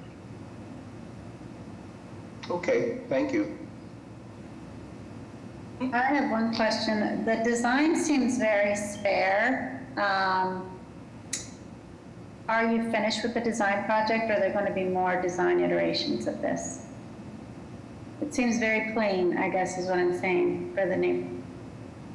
So the intention was to maintain a neutral character to the massing and form of the building, with a masonry building right next to the Hibernian Hall, and to respect the historic characteristics that our adjacent neighbor has. We will be continuing BPDA design review as it's part of the process, and refine certain aspects, and add a little bit more detailing with the treatment of the window fenestration, maybe some elements of the brick treatment and patterns, but it was intentionally trying to be a neutral, uniform aesthetic to fit in right next to the Hibernian Hall, and not overshadow something with a more, shall we say, contemporary look. Thank you. Pleasure. All right, additional questions or comments from the board? I'd just like to follow up on Carol's point. Sometimes neutral can be inexpensive, so if there's some way to, without taking away from the detail of the Hibernian building, add to the neighborhood, I think that is a good time to work that in. So please take that as something to consider. And I'd also like to get a general feel for how does the neighborhood feel on this? What kind of input have we had? We had an overwhelmingly supportive comments and feedback from the neighborhood. Great. Well, thank you. Thank you. Okay, additional questions or comments? All right, hearing and seeing none, a motion is in order. So moved. Second. Okay, roll call for a vote. Ms. Downs? Aye. Mr. Monahan? Aye. Dr. Lansmark? Aye. Mr. Miller? Aye. And the chair votes aye, motion passes. Congratulations and thank you. Thank you. Thank you very much. All right, item number 15 has been removed. Item number 16, request authorization to issue a certification of approval in accordance with Article 80E, small project review of the zoning code. The construction of 71 residential compact living rental units, including 9 IDP units and 86 bicycle parking spaces located at 601 Newbury Street, to recommend approval to the Board of Appeal for zoning relief necessary and to take all related actions. Ebony. Thank you again, Madam Chair. The proposed development before you at 601 Newbury Street in Fenway. 601 Newbury Street LLC proposes to construct an approximately 45,068 square foot development. The project site currently contains a 3-story structure. The proposed project will construct 4 stories atop the existing structure for a total of 7 stories. The project will contain 71 compact living residential rental units, 9 of which will be affordable and 86 bicycle parking spaces. As a part of the compact living policy, the proposed project will provide a sufficient amount of shared space throughout the building that will include a fitness room/gym, a dining room with kitchenette, a workspace/meeting room, a theater room/media room, and an exterior landscaped area and patio. In addition to the proposed development, the proponent will make sidewalk improvements in the front of the project site and continue these improvements from the project site to the Brookline Avenue intersection. To ensure this project's future tenants will rely on non-vehicular modes of travel, all tenants will receive a 3-month MBTA link pass free of charge. The small project review application was submitted on November 3rd, 2020. One public meeting was held on March 1st, 2021, and the comment period ended on March 12th. At this time, I will turn it over to the development team to go over their presentation in more detail, after which we would be happy to take any questions that you may have. Thank you. Thank you, Ebony. Thank you, Madam Chair, members of the board, Director and Secretary Polimas, Jeff Drago from Drago and Toscano, here on behalf representing Billy Tebow, the owner and developer. And I also have Tanya Carrier from Culsa Design, who are the architects on the project.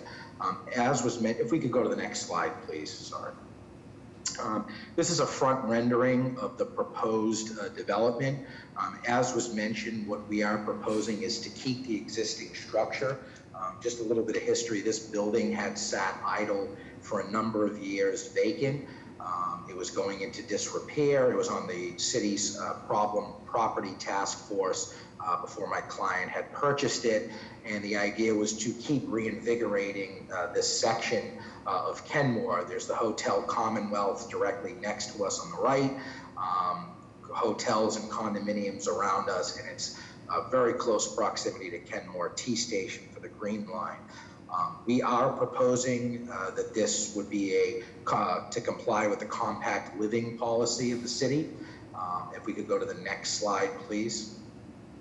The proposal is to keep the building, which is in the structure of it is in good condition, and to erect a 4-story addition on top to the existing 3-story structure, and change the occupancy from its existing condition, which was once zoned as commercial office space, but has been vacant, to 71 residential units on site.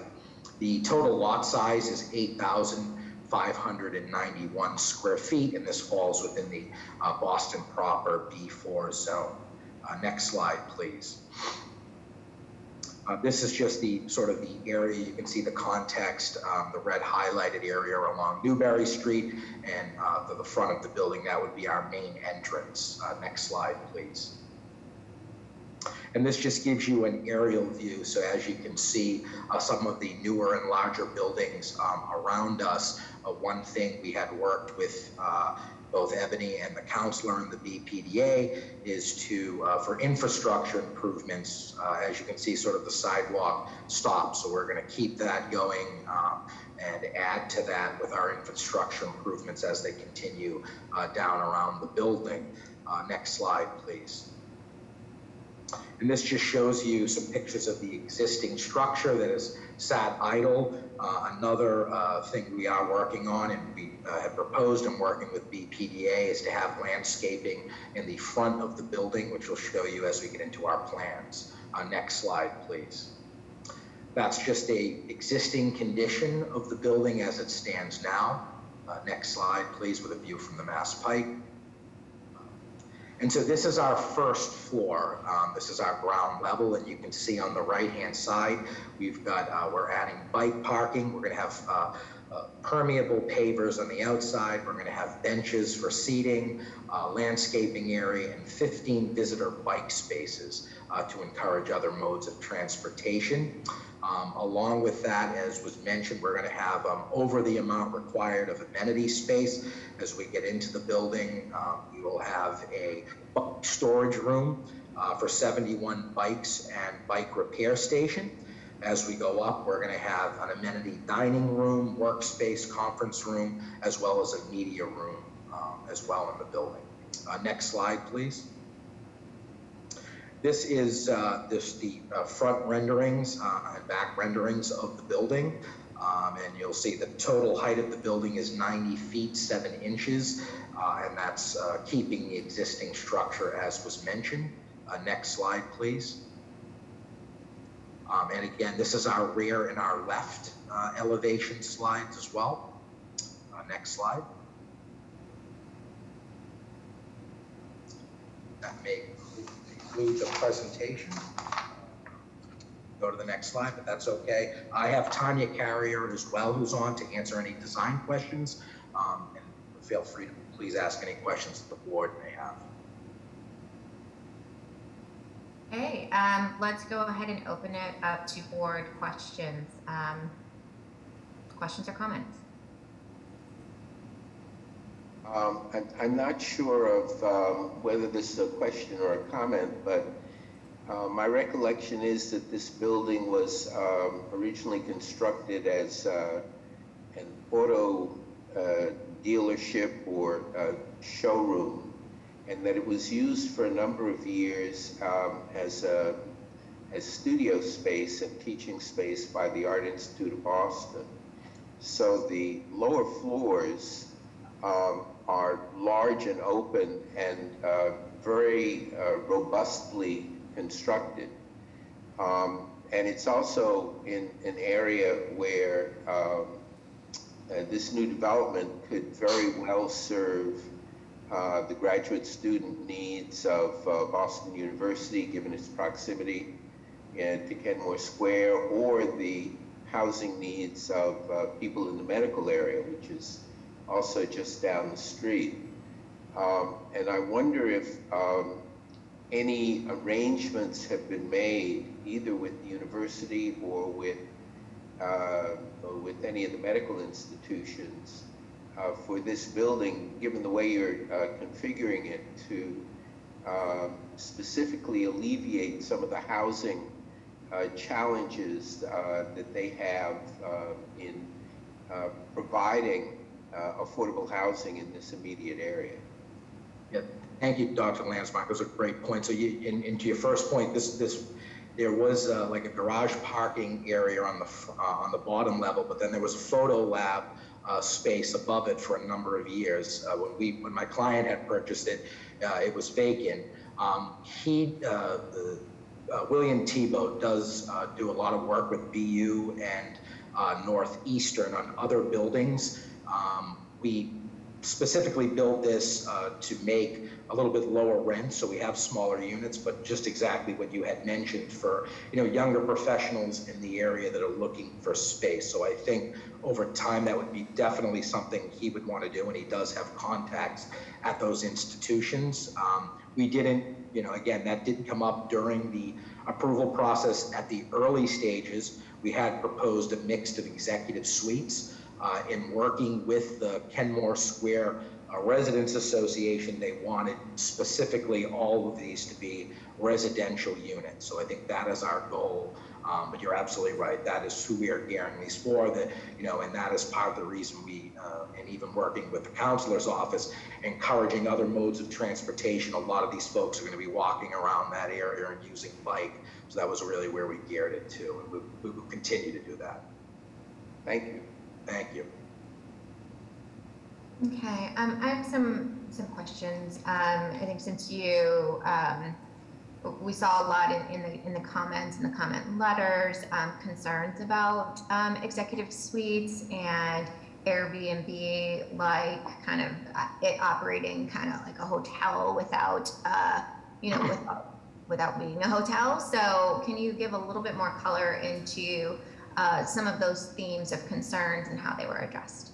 Yeah, so when we originally had put this forward, we were thinking a portion of the building for executive suite, next to a bunch of hotels. It seemed an appropriate use. It had been an allowable use in years past. So we just assumed that would be something. And the Civic Association actually didn't mind it as much as when we started to get public comment in from neighbors that said there's such a need for residential rental, smaller units, and even the counselor as well had asked that we ran the numbers and it made sense, and we quickly changed that for our public meeting. And at that point, everyone really liked the idea of us moving forward as strictly a rental residential project and getting rid of that commercial component, which is fine, and we understood their concerns. But we did at the beginning propose a mix of both. We just felt having tourism in this area would help, but residential housing seemed to be the overarching theme and what folks felt was a stronger need in this community. So yeah, no, that makes sense. So thanks for working that out. Sure. So in addition, wanted to, this is a concern of mine, and I think a lot of people, especially in this area, is around the foundation, what's under the building, right? So wanted to hear your progress on working with the Boston Groundwater Trust. And having an understanding of kind of, what's below these buildings, like how are, is this one of those wooden piling situations where, you're going to need to, do some reinforcement work, or, have any results of monitoring the groundwater in this area for, again. Sure. I know we've been in touch with Christian Simonelli and talks with him. I'd like to see if Tanya Carrier is on to talk about the structure of the building. Hi, good afternoon, Tanya Carrier here. So we are currently engaging with a geotech and structural engineer to do some exploratory work, and we haven't had any concrete decisions or discussions yet, but they're underway at this time. Okay, thank you. So yes, just please continue that and collaborating with the Boston Groundwater Trust. So, and then I think finally, wanted to get your thoughts, the developer's thoughts on, or just your rationale of how you went about satisfying the IDP requirements. So, so it looks like you're doing the 13% plus an IDP fund contribution. Given that these are small, smaller units, this I think would be an opportunity to, to do more. And we are asking for developers to consider doing more as we, work on some of the policies to require more. Yeah, just why not add an additional unit versus just making a contribution to the IDP fund?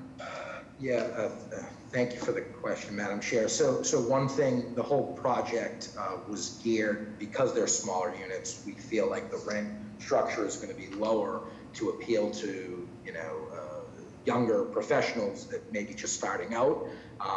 We're also contributing, I don't know if it was mentioned, $25,000 to infrastructure improvements in and around the area. But again, if the board is asking or encouraging us to increase that, certainly respect that, and we're open. So.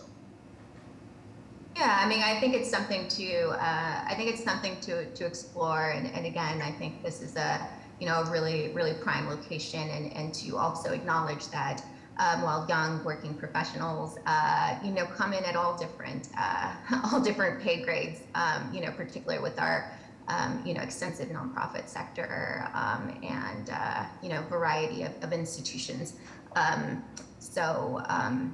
Yeah, would just really, really appreciate consideration to see if more could be done. Yes, absolutely. Okay. So, any additional questions or comments from the board?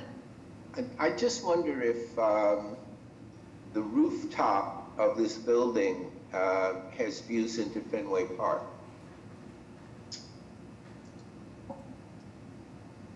on the very top of the roof, Dr. Landsmark? Yeah.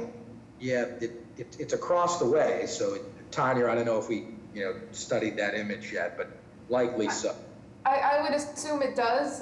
We are not proposing a roof deck or any common area up there, though. At least not yet. Not currently, no. I think we're more concerned, just given the size of the units and just liability, we have a lot of amenity space inside. That was kind of the goal. And we did just provide curious. outside space as well next to the building. Thank you. Cool. Thanks.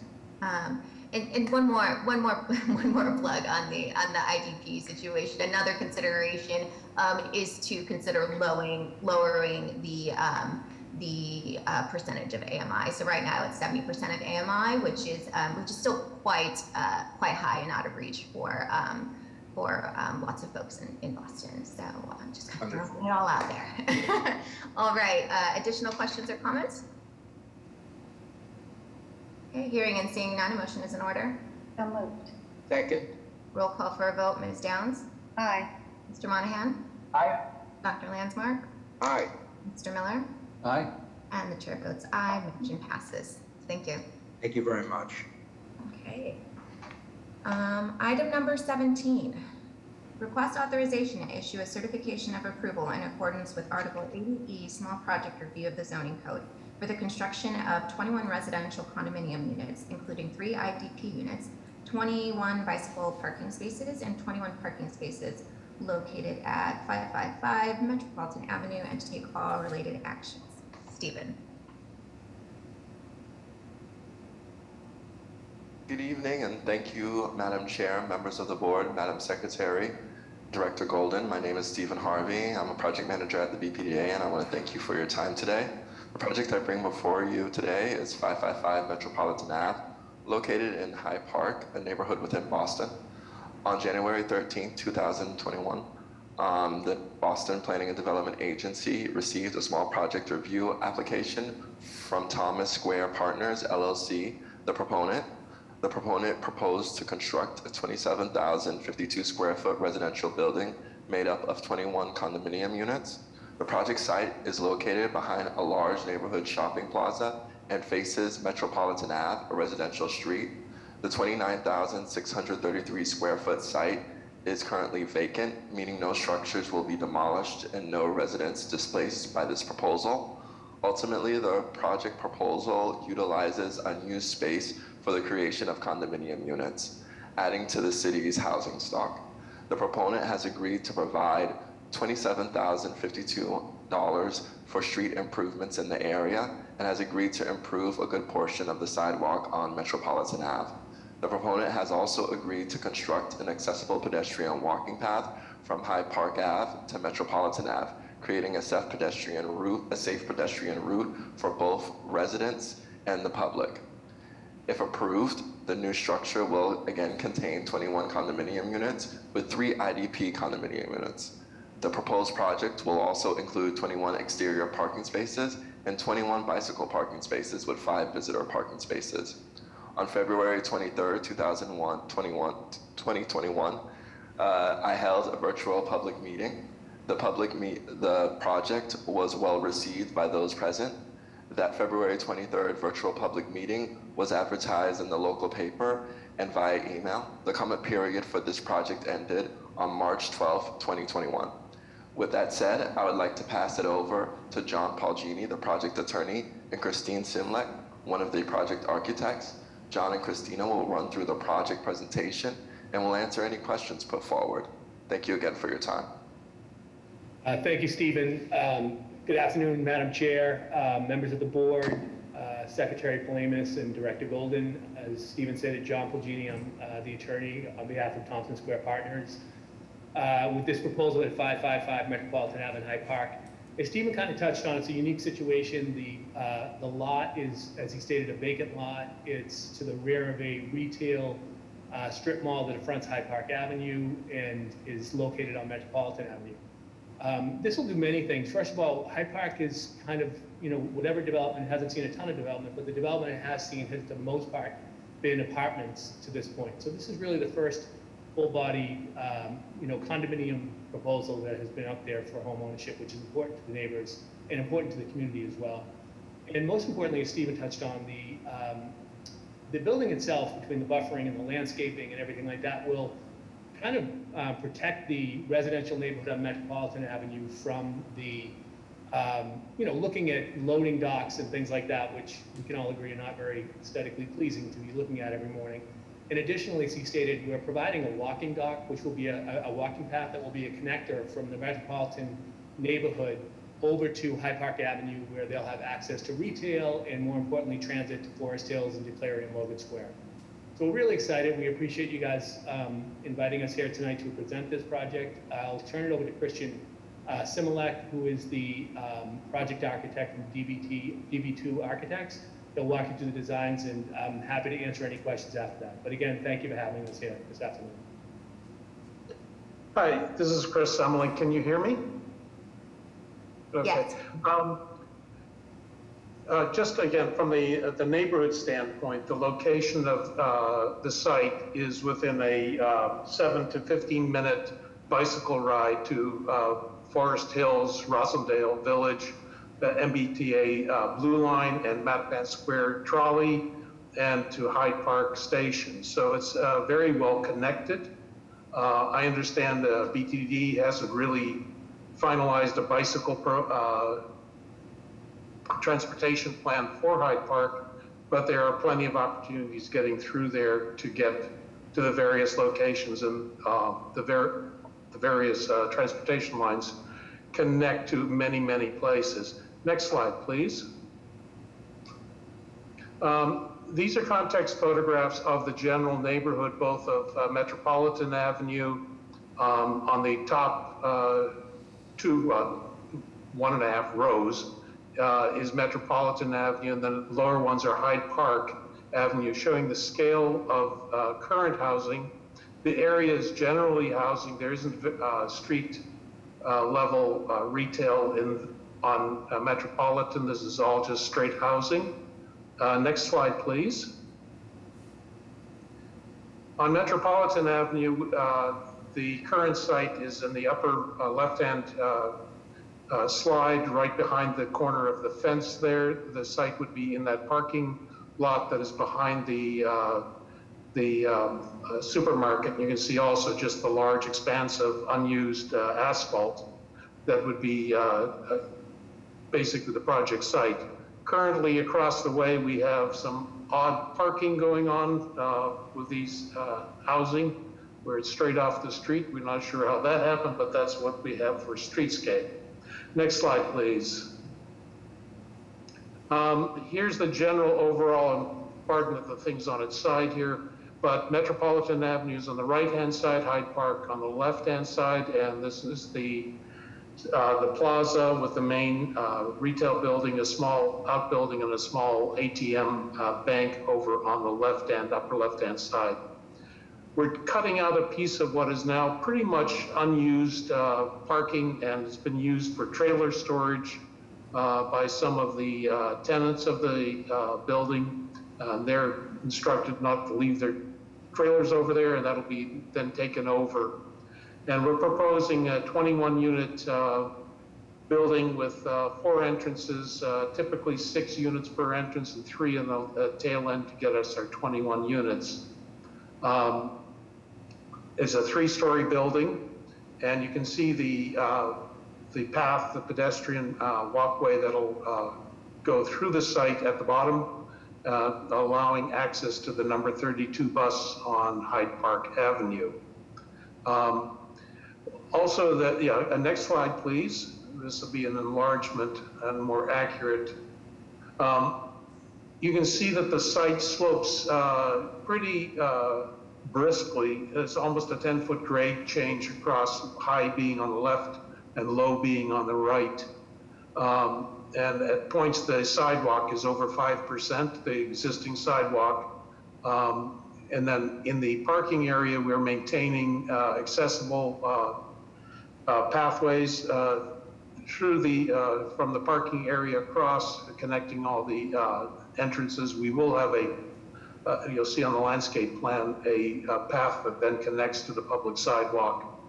21 parking spaces, a small shed that's in keeping with the design of the building, which we're still working on that design, and an area for recyclables and trash in a pen off the parking. Room for 5 bicycles plus a shared bike spot on site. There is talk that Blue Bike is going to be, there's a little rectangle off to the lower right-hand side on Metropolitan Avenue. Blue Bike has reported on their website that they're looking to install a station there. Next slide, please. Landscaping, we're going to be looking at trying to match the trees that are being displaced by the development in caliper inches.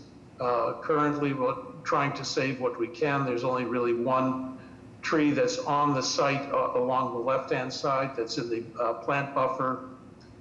Everything else that you see in aerial photographs are actually located on the adjacent properties. Next slide, please. Again, we're taking a simple form to the building, and we're going to be working with BPDA staff on finalizing the design details and the final materiality of the project. Right now, we're looking at a masonry stone type base that go up to the sills of first floor windows, and then above that would be a cement clapboards type product, and again, a durable fireproof type of building, wood frame construction. This is going to be all walk-up. The accessible units, there are 2 accessibles, a 2-bedroom and 3-bedroom on either ends, and all the entryways are on an accessible route. And then all the other apartments, as we say, are walk-ups. Next slide, please. And here, just aerial views. These renderings were done when we had the parking access from the other side, so that's changed, and the bicycle shed is no longer at the end of the building as shown here. And I think, do we have another slide? I'm not sure. Yeah, and here's just the overall context of the size of the project relative to the neighborhood. There are a few 3-story triple-decker height. Most of the neighborhood is either single or 2.5-story. Some of them are apartments and mostly single family. And then again, on Hyde Park, there are 6 family typical units along the roadway there. All right, any questions? All right, well, thank you. So questions or comments from the board? Your contextual images give a sense of this neighborhood as being heavily dominated by streets and asphalt and roadways. This project certainly stands out from the rest of the community a bit and may incentivize other folks to build more of these multi-unit developments. 21 units is not a lot, to be sure. But I'm curious as to why your presentation is, I don't know, I'm looking for a word here. The buildings look sort of dreary, but they're not. I mean, your color palette, it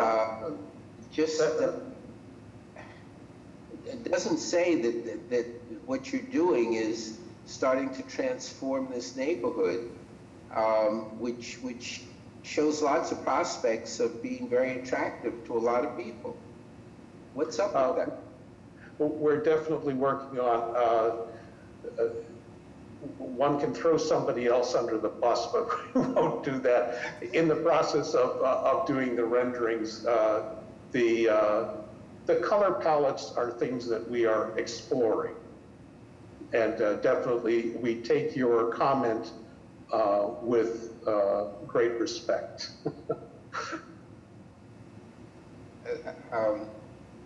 You know, I don't know exactly how the community would feel about it, but I think that this is a project that, at least in its palette, could be a little bit more adventuresome.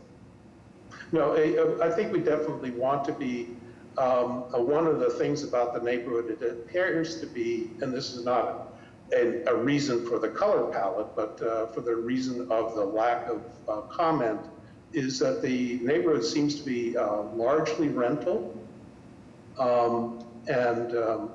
I understand that the house next door is listed as for sale right now, so I don't know exactly what's up with that. But we're definitely looking at working on the color palette with staff, with BPDA. We're aware of that. Yes, Dr. Landsmark, we're going through the process, and we will continue to go through the process of design review. And I agree with you. I think, and being somebody who was, born and raised in Hyde Park, I feel like, something in this area, because it is a drab area. It's total asphalt. If you guys drive by it, and I'm sure many people on this call are familiar with this area. It used to be the Edwards supermarket when we were growing up on Hyde Park Ave, and it's just kind of like an asphalt wasteland back there. And I think it is a good opportunity to do something that is, a little more eye-catching than what those illustrations depicted. Thank you. Correct. Thank you. I'd just like to follow up on Dr. Landmark's remarks. And John, you've got a great reputation in the neighborhood. This really could be something that would stand out and could be beautiful, that we'd be very happy to vote on it and move forward. But when it comes before us and the materials aren't certain and the colors aren't certain, I don't know how this will look. So when we vote on something, we'd like to have some sort of idea. I trust the people that are here, and I appreciate your comments that it's a work in progress, but boy, I would put a lot of effort to make this really a showplace, make it something we can all be proud of. I agree, Mr. Miller, 100%. Yeah, we will. Okay, additional questions or comments? Wait, let's brighten that up, okay? Okay, hearing and seeing none, a motion is in order. So moved. Second. Roll call for a vote, Ms. Downs? Aye. Mr. Monahan? Aye. Dr. Landsmark? Aye. Mr. Miller? Aye. And the chair votes aye. Motion passes. Congratulations. Good luck. Thank you. Thank you. Thanks again, guys. All right. So everyone, we are going to take a brief recess. So about 5 minutes. So we'll come back at 5:38, and then we will start our public hearing portion of the meeting. So see you in 5.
Rolhemus, are we good to resume? Just confirming that we're all set for interpretation, so just give me another minute or two, please. Okay, standing by.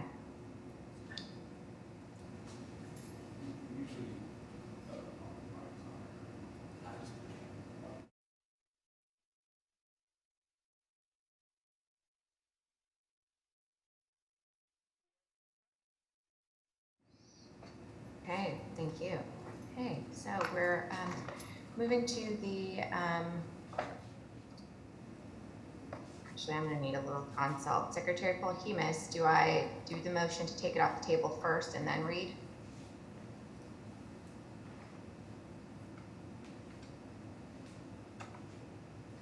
Okay, I think that's what I'm gonna do. So bear with me 1 second. Okay, so on April 15th, 2021, Ms. Downs moved and the board approved the motion to table the Article 80 votes under consideration for 321 Harrison Avenue until a later date. I would now like to make a motion to remove this from the table and deliberate today. So moved. Second. Okay, roll call for a vote. Ms. Downs? Aye. Mr. Monahan? Aye. Dr. Landsmark? Aye. Mr. Miller? Aye. And the chair votes aye. Motion passes. Item is now on the agenda. Okay, so here we go.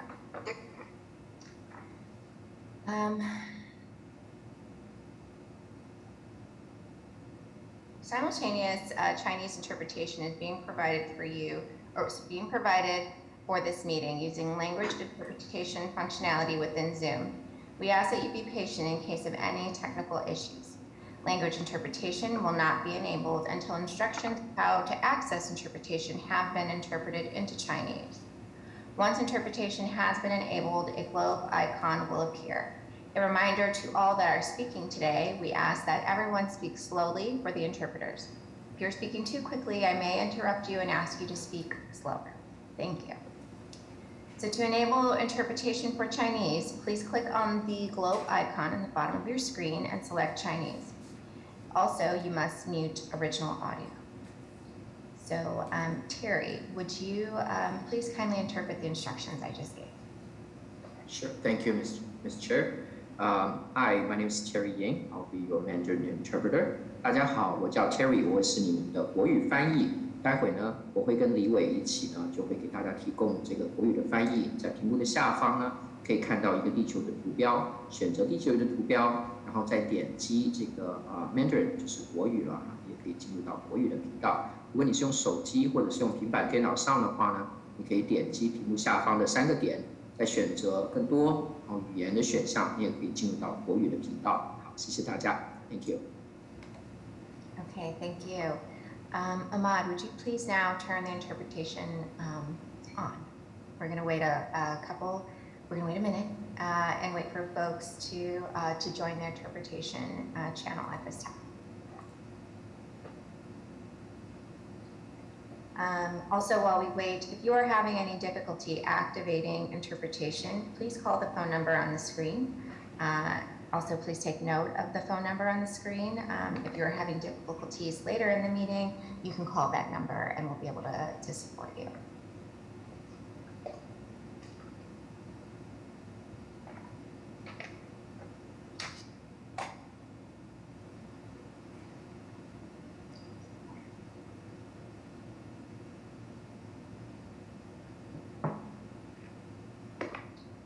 Thank you, everyone, for your patience. I will now read the opening statement. So this is a public hearing before the Boston Redevelopment Authority, doing business as the Boston Planning and Development Agency, being held in conformance with Article 80C of the Boston Zoning Code, to consider the First Amendment to the Development Plan for Planned Development Area Number 106, 1000 Washington Street, and 321 Harrison Avenue in the South End neighborhood of Boston. This hearing was duly advertised on July 3rd, 2021 in the Boston Herald. This is a BPDA hearing on a proposed petition by the agency. Staff members will first present their case and are subject to questioning by members of the agency. Thereafter, anyone who wishes to testify about the proposed project will be afforded an opportunity to do so. We are taking support and opposition at the same time. If you are planning to testify, please take time now to verify that your computer microphone is active. Click on the hand icon on your Zoom control panel. This will signal to staff that you would like to speak. When your hand is raised, it will be blue. If you're calling into the meeting and would like to testify, please dial *9 to raise your hand. When I call for all testimony, staff will announce your name and allow you to talk.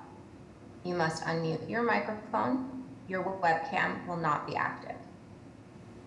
In an effort to accommodate all who would like to speak about this proposal, each person will be given up to 2 minutes to comment. BPDA staff will indicate when 30 seconds remain. At that time, we ask that you please kindly conclude your remarks so that the hearing may be continued and others may be heard. At the conclusion of all oral testimony, any email testimony will be read aloud. Finally, the proponents are allowed a period of 5 to 10 minutes for rebuttal if they so desire. Okay, at this time, Mr. Nick Carter will begin the presentation. Nick. Thank you, Madam Chair, members of the board, Director Golden, and Madam Secretary. We are here before you this evening to discuss the 321 Harrison Avenue project. As you may remember, this project was approved by this board in September of 2016 as used for office space. At the April meeting, this matter was tabled due to concerns regarding the community process surrounding this project. In the months that have followed, the proponent has conducted additional outreach to both Councillor Flynn and the Chinatown Residents Association. As a result of this outreach, the proponent has proposed a change to the planned development area, which is before you this evening for consideration, in addition to the initial change from office to lab, to address the concerns of the community. The developer has proposed to restrict the lab usage for future tenants in the PDA to biosafety levels 1 and 2, and requiring any biosafety level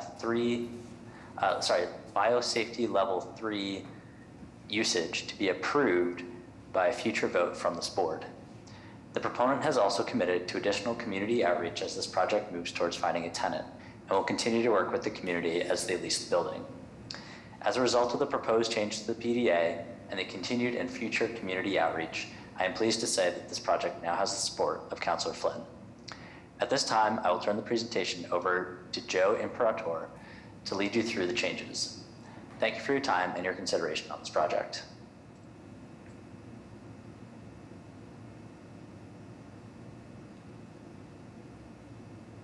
Thank you, Nick. Can everyone hear me? All right, thank you, Madam Chair. Members of the board, Madam Secretary, appreciate you letting us present again this evening. And as Nick said, and I'll just very briefly recap the original NPC filing, and then kind of get into the PDA amendment process that is before you this evening. Just to recap, originally we filed for a change of project use from office to lab. Lab is allowed under the current zoning. However, the project was originally approved as office. And with that change comes some associated architectural changes. There will be some additional rooftop equipment, an expanded penthouse to enclose that equipment, as well as additional screening to enclose that equipment. And there will also be a pedestrian bridge which connects 1000 Washington and 321 Harrison. And if you click to the next slide, please. That bridge is not over a public way, so the bridge will connect the two going north and south over the lobby. And if you go to the next slide, please. You can see on the left is without the bridge, and on the right is the incorporated bridge and some architectural changes to make it flow a little nicer. Next slide, please. And here's just some additional changes just to make a bit nicer of an architectural flow between the two buildings. So, if you wouldn't mind going to the next slide, please.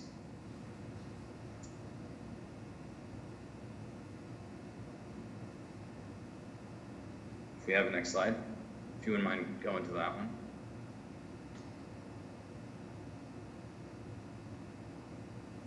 There we go. One back. So we agreed that we needed to do more outreach to the community, specifically with several of the different groups in Chinatown.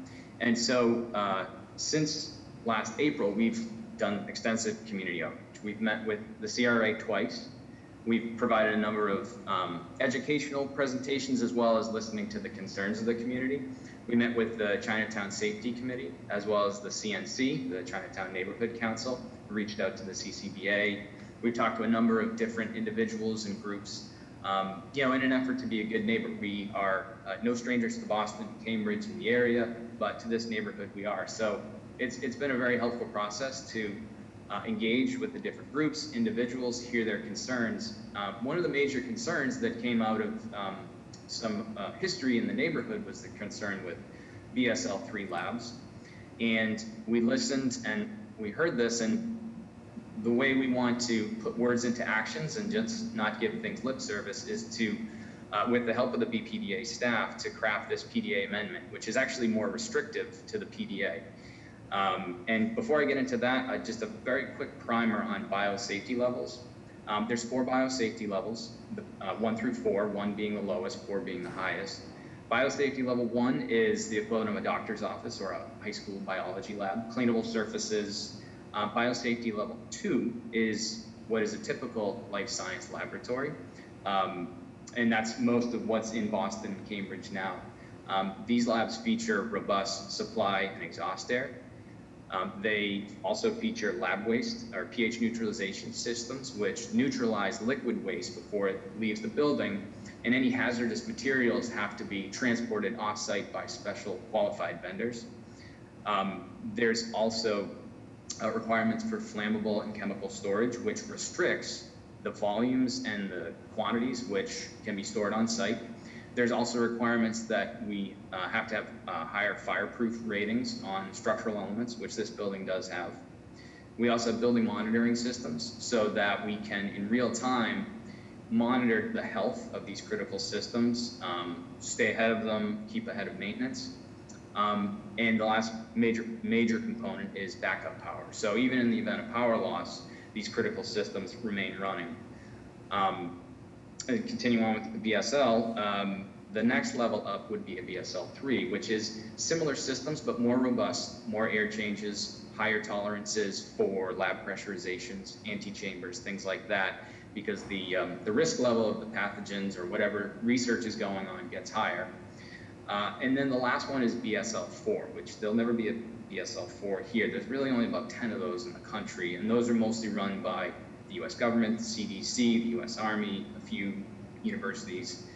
There'll never be a BSL-4 here. So the typical user that's interested in this building is a BSL-2 user, and it's highly unlikely that we would get a BSL-3 user here, but having spoken with and engaged with the community, we saw how important that was. And so working with the BPDA and with in communication with Councilor Flynn's office and the different stakeholders in Chinatown, as well as the South End, the amendment would basically require that in the unlikely event a 3 user was interested, we would first have to notify the BPDA. That public notification process would be published in the most popular languages. So right now, English, Mandarin, Cantonese. There'd be a 30-day public comment period. We would also have to hold community meetings, which would be advertised in both the South End and Chinatown newspapers, also in most popularly spoken languages. And then we would have to make reasonable efforts to address any concerns that's raised by the public. And then the last component is what really has the teeth. It requires BPDA board approval of the subuse. And so that last part really ensures that, that we're being honest and that we are really listening to the community. And so if we, weren't addressing those concerns or it wasn't satisfactory enough, you, the board, have the the power to disapprove the use. And so hopefully that, we really hope that that does show that we want to put words into actions. One other thing I wanted to point out as well is that there are a lot of people that are getting into the life science real estate game these days. At Biomed, we're different. This is all we do, and we've been doing this for a long time. We manage about 16 million square feet of life science real estate across the country, and Boston and Cambridge is our largest portfolio. We manage about 6 million square feet here in Boston and Cambridge. And those buildings are in neighborhoods, they're in proximity to schools, municipal buildings, and so we have a long history of safely operating those through the systems which I described, but also too, and if you could go to the next slide, and we talked about that, maybe we go to the next slide. This is the one with a lot of color. So in addition to those infrastructure safety components, the users themselves, our tenants, are required to adhere to a lot of strict guidelines. And I've got a few of them up here. Those include the CDC, the EPA, OSHA, the NFPA, but they're also required to adhere to a number of local requirements from the Department of Public Health, Inspectional Services, Boston Fire. So there are a lot of levels of safety that are built into these systems. Next slide, please. So getting back a little bit to Biomed and our sort of professional experience, we have 235 full-time professionals that manage these buildings every day. And we handle everything in-house, from facility and property management to leasing and legal construction. But I would also add that because we are in these urban areas, we have a long track record of community engagement and working with the community, because that's just the neighborhood we're in, and we've always wanted to be a good neighbor. We've had a number of large projects that have had unanimous support from the community, and a large part of that, actually, the reason we've had unanimous support is because we've reached out and engaged with the community. And so we've only been here at 321 Harrison for a few months, but we've already spoken with a number of groups, and we are looking forward to a long, successful relationship and with the community, and hopefully that this PDA amendment process can illustrate that we do want to put words into action. So so with that, I appreciate everyone's time and happy to answer any questions that anyone might have. Okay, thank you very much. Questions or comments from the board? Or we can take the public, you can take public comments first. I have a question, Madam Chair. Joe, you mentioned that there's no level 4, but it may be something different, but which I was very supportive of Boston University National Emerging Infectious Disease Lab, NEEDL 4. But isn't that's a level 4, right? So we do have a level 4. Yeah, sorry, I should have clarified. At this, in this building, there'll never be a level 4. There is, yes, you're right. Yeah. That's correct, yep. No, here, just even the nature of the building, the systems are pretty robust and requires, a different infrastructure that this building doesn't have, so. Yeah, and again, I support it. I think it's a great, the economic engine and the spit off of business. I don't think people really have measured the positive impact this has. It reminds me of the no nuclear people that, so you do realize that there's a nuclear reactor on Mass Ave at MIT in Cambridge, right? Nobody knows it's even there. But, yes. So, it's so anyway, so thanks. Yeah, no, you're right. And thanks for pointing that out. We do think that, especially in the time of a challenging office environment, that this project brings a lot of economic benefits and vibrancy to the neighborhood in terms of immediate jobs now, temporary with construction work, but also in the long term, life science really is, kind of an everybody industry, because you do have a lot of the smart folks with PhDs, but there's lab technicians, lab assistants, janitorial staff. Also, too, the nature of the business, there is constant retooling of laboratories. So there's always, our buildings are, there's a lot of life in them, and there's always armies of construction workers and everything. So, you know, those workers will support local retail and dining. And so, yeah, so we think there's a lot of great benefits here. It's great for the mechanical trades. My day job, my peers around the country, construction is not doing as good because of subprime, you know, there's a lot of commercial space in the market, people working at home, and so on and so forth. And in Boston, we actually passed pre-COVID employment numbers, and it's because of the laboratories and because we have such a diverse economy with our economic engines that we're very fortunate to be able to shift over to labs. Some of these commercial buildings that were going to be offices now are going to be labs. And we're very, very fortunate to have these engines that bounce off each other in Boston. Yeah, yeah. We're looking for sheet metal workers. There's a shortage, so if you want to grab your tools and come on down, we could use the help. Yeah, no, I chose the electrical field for a reason. Yeah. So did my uncles. Okay, any additional questions or clarification questions or comments from the board before we take public testimony? Okay, hearing and seeing none, we are now going to start the public testimony.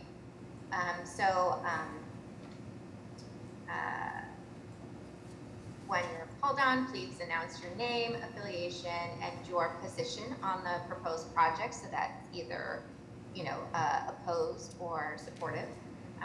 We'll be taking a 30-second break about every 30 minutes to allow the interpreters to switch. So just again, let's go slow and be respectful of the interpretation services we're getting. So, Secretary Polkiewicz. Sure. Gary Walker, you can unmute yourself.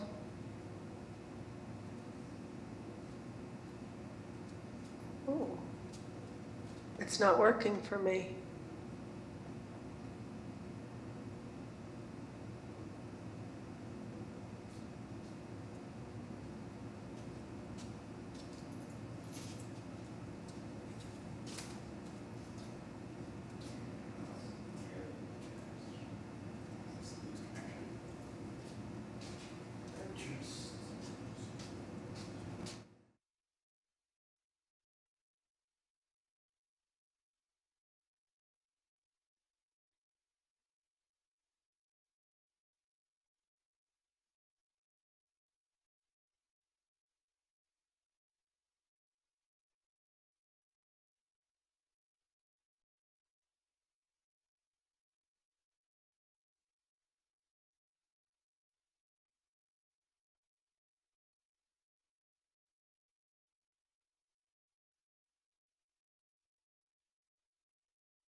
Yourself?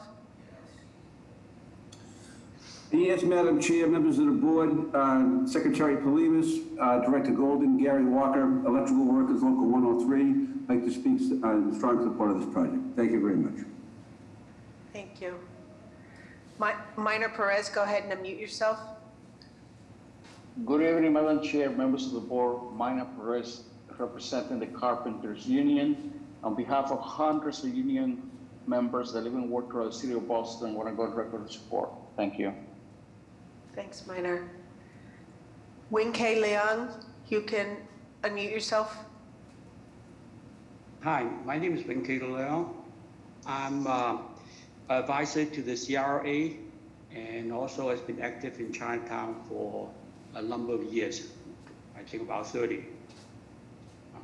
So anyway, I was very happy to see that BioMed came to Chinatown and have forums to talk to the community. When should I wait? Hold on. When should I wait for translation? They're doing it simultaneously. You're good. Okay, very good. Okay, so I should continue. Yes. So anyway, I attend both CRA meetings, and as like all development, there are some concern from the community regarding biosafety. But from my background, actually, I was on the task force that worked with Tufts University on the BSL-3 lab on that was lead on Tyler Street. That's right. Yeah. So anyway, and also I also was on the biosafety committee for 3 years. So in that respect, I was one of the people in Chinatown that seemed to be knowledgeable about biosafety and putting a lab into the community. So anyway, I was one of the ones that had expressed concern about the BSL-3 level. And from there, apparently BioMed has responded and has put in the approval and community condition in the whole proposal. So as far as I hear back from the community, most folks are very happy with that condition. And so I'm here to say that I can't represent the Chinatown itself, but at least from my personal experience, I do support this proposal going forward. So, and also, of course, they will bring a lot of jobs to Chinatown, even though most Chinatown residents may not have the education for stop. Okay. All right. Thank you very much. Thank you. Madam Chair, I don't see any other people with their hands up. Is there anybody else who would like to speak? Please raise your virtual blue hand.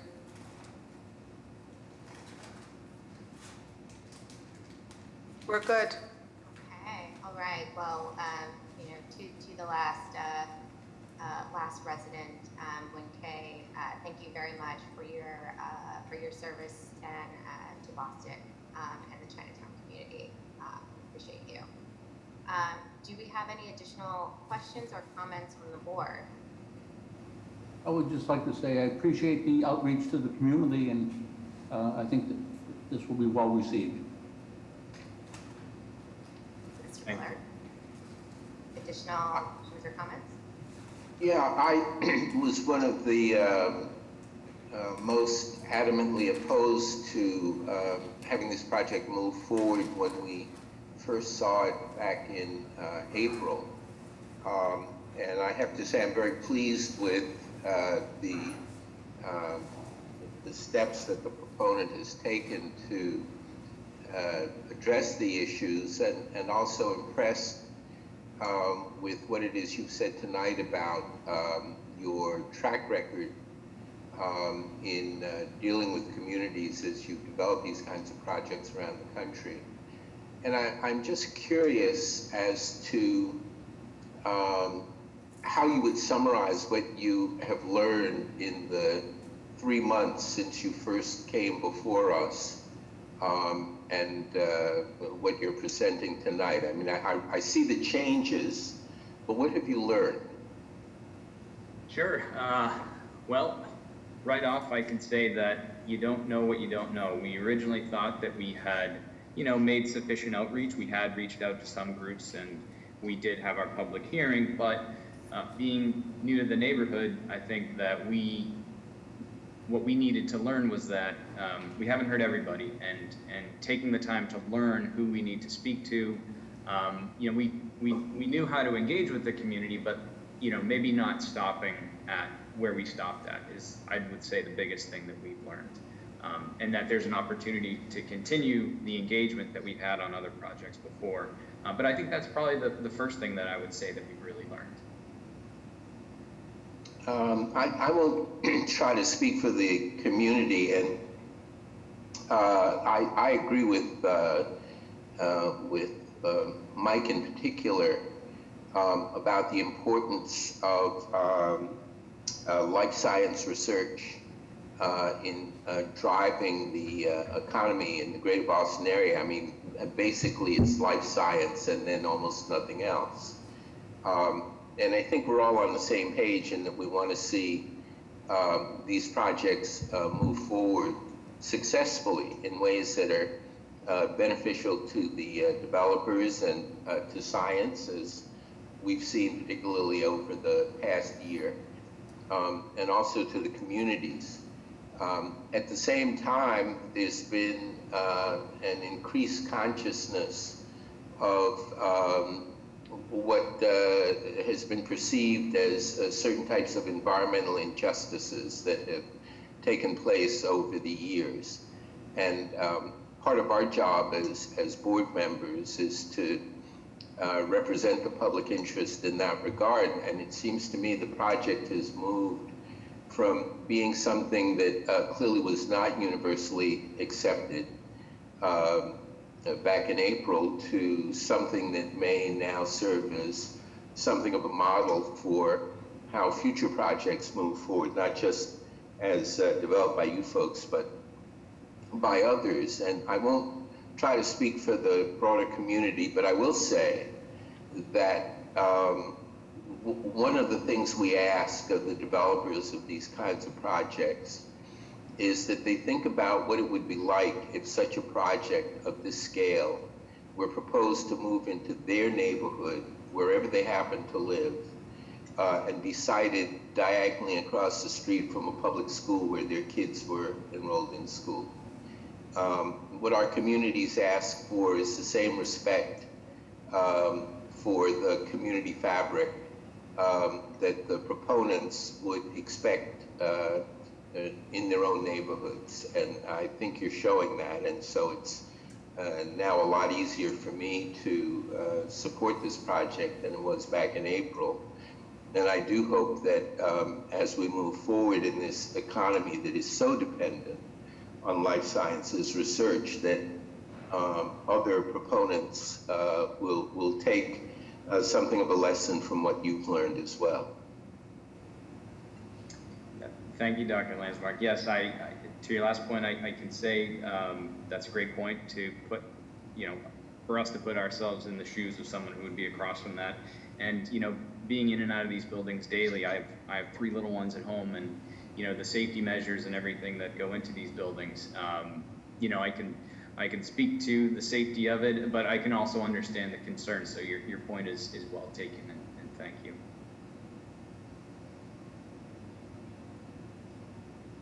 No questions or comments? Again, I won't repeat, Dr. Landsmark's, remarks. I mean, I think,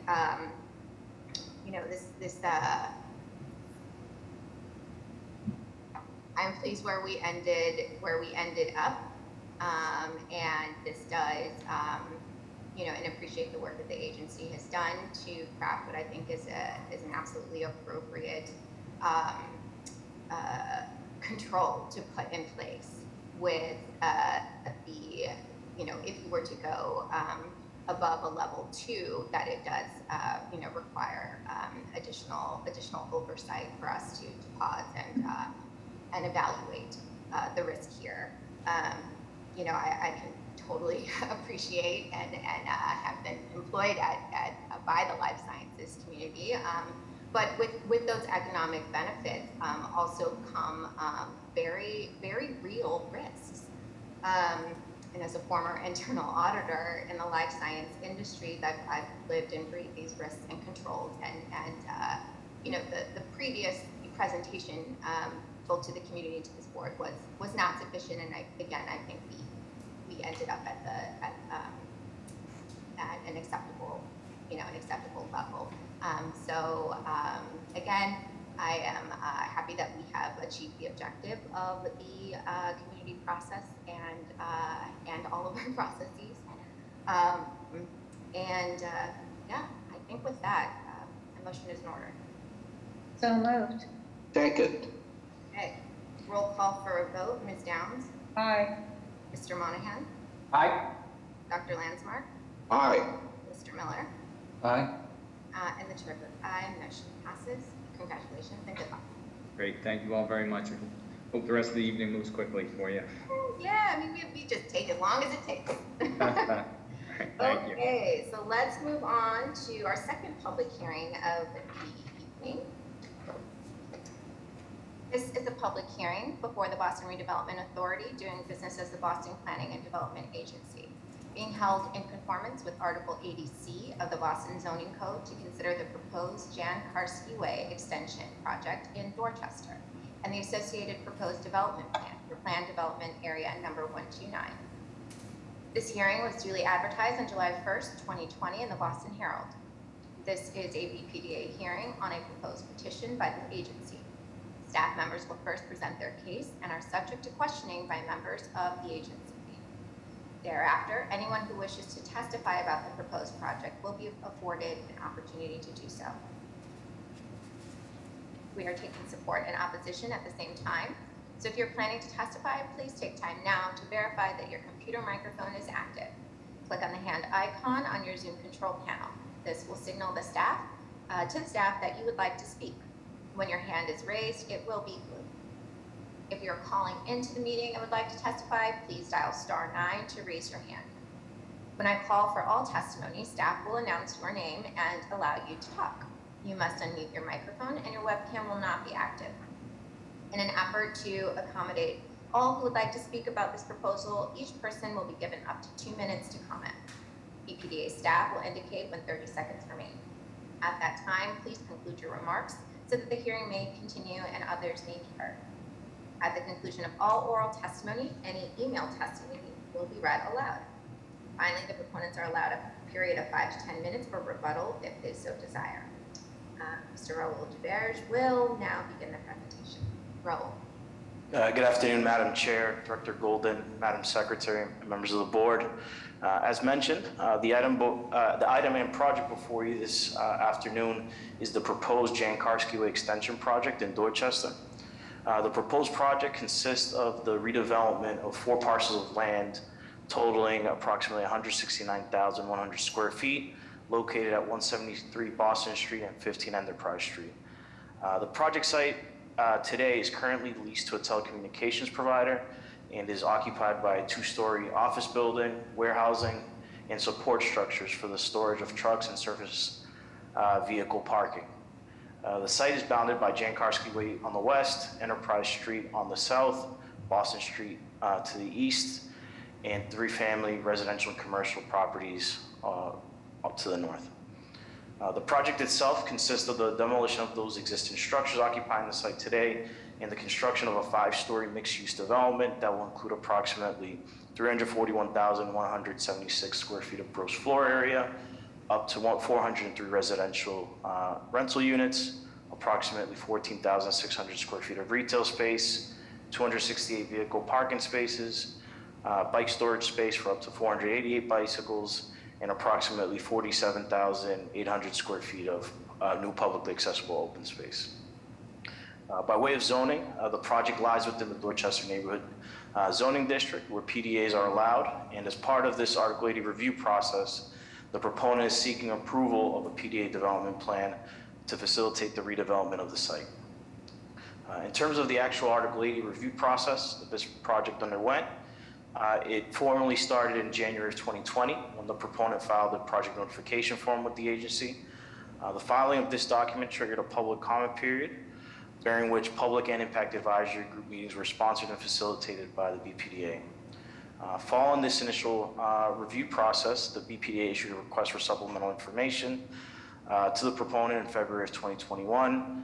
And following the issuance of that document, the proponent responded by submitting a PDA development plan to the BPDA on March 12th and supplemental information on March 26th.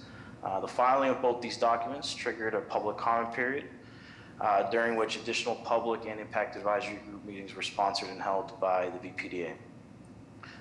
In addition to the BPDA-sponsored public meetings, the proponent also conducted extensive community outreach with abutters, the local elected officials, and the McCormick Civic Association. At this time, I'd like to turn it over to Katie Moniz from the development team to further the presentation. Thank you very much, and good evening to everyone. We are happy to be here tonight because we think the On Karski Way Extension Project is a unique opportunity. We will be planning to bring ample open space in the form of a civic lawn, a linear courtyard, and really new connecting streetscapes from the area from South Bay down through Boston Street, in addition to doing a diverse mix of housing product for the neighborhood. The existing site, slide please, is home to a telecommunications company today. And so what you have here on this large parcel of land is a site that is enclosed by a fence and is impermeable to the neighborhood. It makes it difficult for people to get out and to enjoy their community and to have access to public open space. And so we seek to transform the space and really remove that commercial truck traffic that you're getting from a telecommunications provider in an industrial site. Here with me tonight for the project site are the proponent, Chip Batchelder of Bass Realty, the project architect, Louis Kraft of Stantec, our project legal counsel, Jack Hart of Nelson Mullins, and Johanna Schneider of Hemingway and Barnes, and our project traffic engineer, Bob Misha of MDM Transportation. Slide, please. Thank you. To facilitate the project, we do have a planned development area in front of the board for consideration tonight. As you know, the PDA was granted in this area previously for the South Bay Center, and this project seeks to extend that master planning of the neighborhood to Boston Street and create a transition zone here that thoughtfully steps down from the more intense shopping center through a transition zone of housing down to a smaller scale use near Boston Street. And that really creates a new gateway to the Dorchester Historical Society, which is located at the intersection of Boston Street and Enterprise Street. Next slide, please.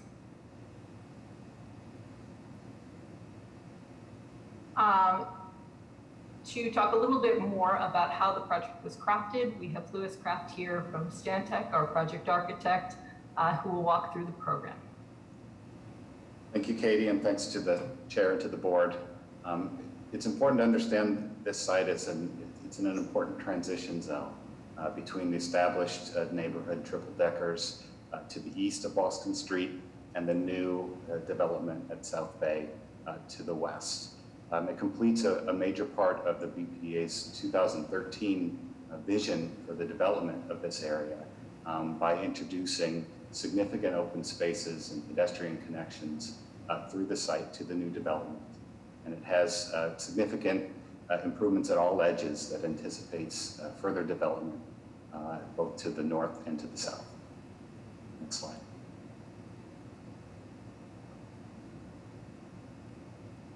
So on the site plan, Boston Street is to the south and Yankarski Way is to the top of the page. The site is a mix of housing and retail. It has 403 rental units with the main entry on the residential plaza on Yankarski Way. The retail is centered on District Ave Extension, which is a one-way ingress from Boston Street. And this completes the mixed-use experience currently at South Bay and extends that connection down to Boston Street. But most important is really a series of publicly accessible open spaces, which is just to the other side labeled as civic lawn and linear courtyard. And these connect the site at the pedestrian level from Boston Street all the way to Yankarski Way, and actually then through the Andy South Bay development to the west. It's also important to note that all of the residential parking for this site is located in an underground garage located with access off of Yankarski Way. Next slide. Again, this is a view from the east, and you can see the 4- and 5-story massing is apportioned across 3 primary massing bars. And this really allows for the project to stitch and weave in, as Katie mentioned, the open space from the Dorchester Historical Society, the civic lawn, and weave that into the site, while then bringing through the project massing and stepping that down as it reaches towards the triple-decker neighborhoods to the east. And then we're going to take a quick walkthrough of the project. We'll start essentially at the bottom of the page, and here we are at Boston Street, and then we'll rotate counterclockwise across the site. The civic lawn is a new type of open space for Boston Street. There's not currently this type of open space in this area. The massing for this building, you can see it steps down as it gets closer to Boston Street, but is also pulled back. The ground level is opened up to cafe retail use, and that spills out onto an open, flexible, programmable lawn and civic space. Next slide. If you don't want to shop along District Ave extension, you can follow the path through the civic lawn to the linear courtyard. The linear courtyard is 25,000 square feet of linear open space. That's a combination of both green and hardscape, passive spaces for relaxation and contemplation, but also active and play structures. It's framed by residential terraces on one side, mobility connections, public and visitor bike rooms, and retail and cafe activation. And this is all framed by a dynamic tiered bridge architectural element, which you can see towards the background of this. Next view. We're now flipped to the other side of the bridge, and we're standing to the west on Yankarski Way, looking back through that open space where we were standing before. This is really an area where the project team worked very closely with the BCDC, IAG, and the civic associations to sculpt the character of this space. Since we were last in front of the board, this space has been reimagined as a civic plaza with ample seating, ample open space, linking the residential main entry on your right, cafe spaces on the left, and then opening up to the open space beyond. Units were removed on the second floor of this bridge space, allowing for a suspended glass corridor. And this really, we feel, heightens the scale and openness of this element and affords, a beautiful view and entryway through this area. Next slide. We're now stepping back a little bit. That plaza is on the right-hand side of your view, and we're standing on the corner of District Ave and Yankarski. And this view really highlights the active mixed-use component of the project as it meets District Ave. You can also see that it steps in both height and plan, and it steps down and reduces in scale as the project moves from the South Bay development towards Boston Street. Next slide. We've now traveled down Yankarski Way, and we're standing on Enterprise Street, looking back towards the project corner and Boston Street in the distance on our right.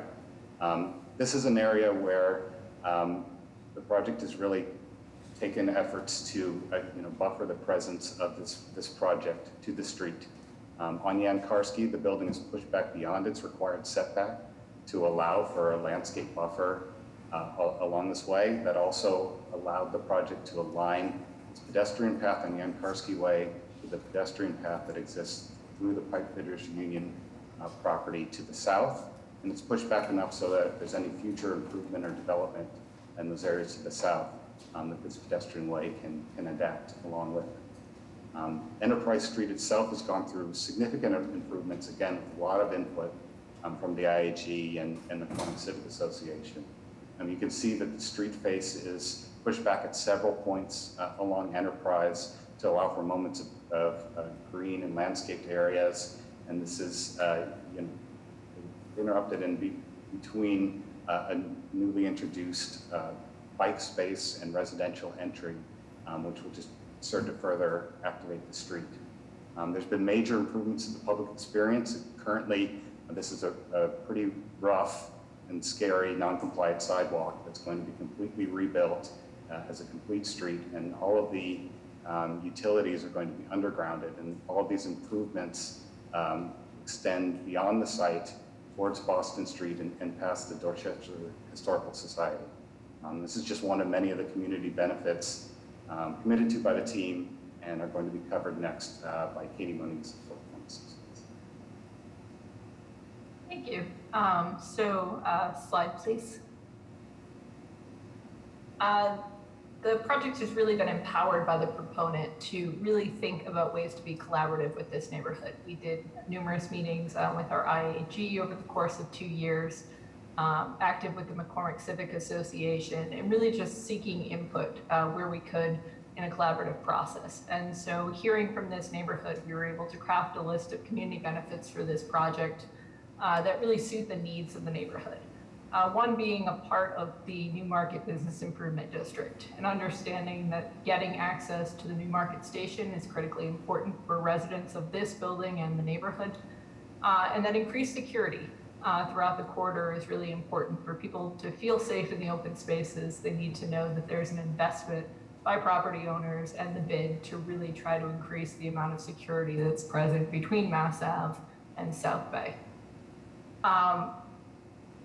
I hope I'm not on the clock. I promise I'll stay within 2 minutes. We are significantly improving transportation infrastructure, including bus shelters, a queue jump to promote access for the bus along Boston Street and to really improve public transit in the corridor, and to create that safe pedestrian crossing and 2 rapid flashing beacons along Boston Street at Mount Vernon Street and Harvest, where many residents expressed to us that's how they walk to the JFK station. So we know that we're in a unique location, and we really wanted to make sure our benefits match the location. Slide, please. Louis spoke to this, and certainly I will reiterate it, which is that very rarely likely are projects coming before you with an acre or more of public open space. And it's so critical to the Dorchester neighborhood that we really invest in mitigating urban heat island effect and to really plant as many trees as we can to widen the streetscapes, to make it a more hospitable neighborhood for pedestrians, and then also to contribute to Boston Parks and Recreation in the form of a donation to Clifford Park, as well as 2 DCR parks, Paul's Park and Sharon Playground, which are in proximity of the project. And slide, please. And really where the project exceptionally shines here is transforming Enterprise Street. You can see it right now. It is a mess of utility poles, unregulated parking, and that's the gateway that people currently walk in from South Bay and from the transit stations to Dorchester Historical Society, which is to the right of your screen. Talking to members and leadership at Dorchester Historical, they said Enterprise Street is our main priority. There should be a way to get here and to enjoy the history of Dorchester that is as beautiful outside as it is inside their building. And so we're widening the streets, we're adding street trees, we're pulling down significant utility infrastructure to really create that gateway space. And so we are very happy to take questions from the board and appreciate your time tonight. Thank you. Okay, thank you. Does the board have any questions or comments before we open it up to public testimony? Hearing and seeing none. Let's see. I just lose my page. All right. Secretary Polimis, do we have? Okay, so we're now starting public testimony. So please announce your name, affiliation, and your position for the proposed project, either supporting or opposing it. and you'll have 2 minutes to speak. Sure. Please. Yep. Gary Walker, go ahead and unmute yourself. Yes, Madam Chair, members of the board, Secretary Polimis, Director Golden, once again, Gary Walker, Electrical Workers Local 103, like to speak and also in strong support of this project. Thank you very much. Thank you, Gary. Minor, go ahead and unmute yourself. Thank you, Madam Secretary, Madam Chair, members of the board. This is Minor Perez representing the Carpenters Union. On behalf of hundreds of union carpenters that live and work throughout the city of Boston, I want to go on record and support. This project has great importance to us due to its proximity to our headquarters at 750 Dorchester Avenue. Not only we are interested in the construction jobs, but also on the convenience to our property. And we feel quite comfortable that developer is going to accommodate our needs as the time progresses. With that, we're in support of it. Thank you, Minor. Is there anybody else who would like to testify in support or opposition to this project?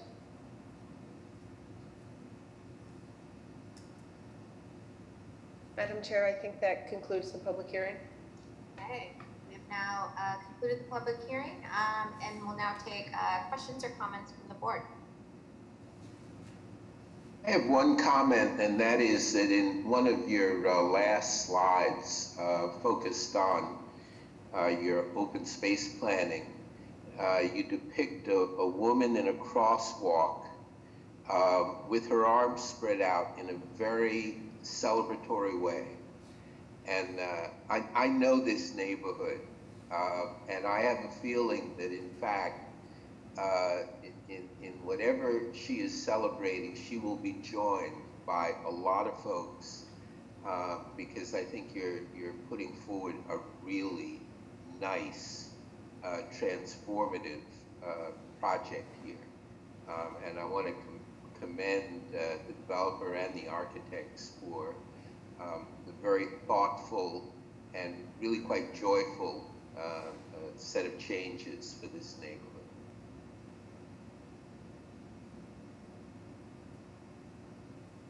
Dr. Landsmark, additional questions or comments? I'd just like to add, it certainly is an important area that needs significant upgrade, but I appreciate the developers' approach in reducing the scale as we move into the traditional three families along Boston Street. So it's a very large project, but I think you've taken the traditional neighborhood into consideration. So I think it's a job well done. Thank you, Mr. Miller. Additional questions or comments? All right, hearing and seeing none, a motion is in order. So moved. Second. Okay, roll call for a vote. Ms. Downs? Aye. Mr. Monahan? Aye. Dr. Landsmark? Aye. Mr. Miller? Aye. And the chair votes aye. Motion passes. Congratulations, good luck, and thank you. Thank you Thank you so much. Thank you. Madam Chair, just very quickly, just wanted to take a quick second to thank you all for being a great board. This will be my last time presenting before you as an employee of the BPDA. I just want to take a quick second to thank you all for all the hard work and just being supportive of all the things we work on in the city. It really means a lot, really appreciate it, and just thank you. So. Well, thank you, Raul, and I did not know that. So thank you on behalf of the board for all that you have done, and I know will continue to do to contribute to the city, our community, the country, the world, and all the fabulous stuff that you have inside you. So thank you, Raul. Thank you. Okay, so we're gonna, before we move on to resume the agenda, I believe we have Councilor Flynn who is in attendance, and I would like to give you the floor to make any comments. Thank you, Madam Chair. I believe Councilor Flaherty wanted to speak before me, and I can speak after the presentation. I don't want to interrupt the flow of the meeting. No. We'll take you. We'll take you. So, Councilor Flaherty, please, the floor is yours, and then Councilor.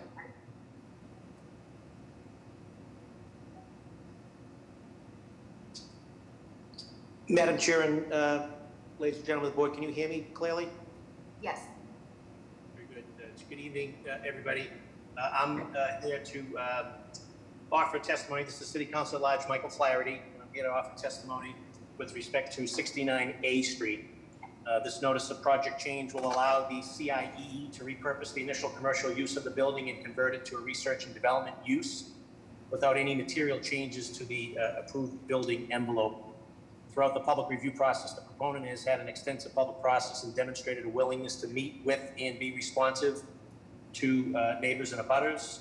However, there remains abutter opposition to this project and some community opposition. So as a result, the proponent has agreed to host an additional abutters meeting in order to engage the community further to address some of those outstanding concerns prior to moving forward before the Zoning Board of Appeals. And that's something that they're not obligated to do, but I think it shows their commitment to working with the community and the direct abutters.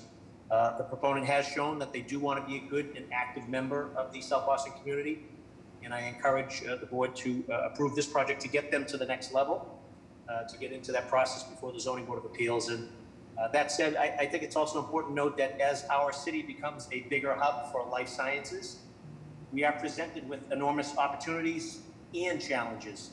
It is critical that as the demand for life science and lab use grows, particularly as they get closer to the residential neighborhoods, that our BRA, doing business as the BPDA, develop planning guidelines and policies so that we can give our neighbors and constituents the opportunity and some so obviously enlighten and educate, but also give them some degree of predictability as to what can happen and when what cannot happen.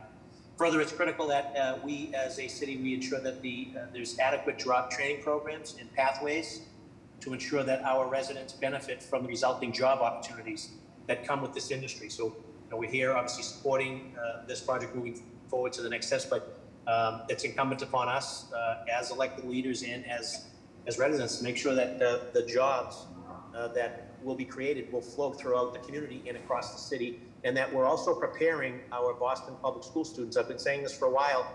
Our curriculum within the Boston Public Schools needs to start to mirror the economy, the emerging industries, and the job force that is in need of skilled hands and heads. And so it's important that they connect together. So at this stage, obviously, I'm supportive of moving forward and look forward to working with the proponent as they continue to work those issues out with the abutters in the community. Thank you, Madam Chair, and ladies and gentlemen of the board. Thank you, Councilor Flaherty. We're going to go ahead. Councilor Flynn will loop you in right after the presentation.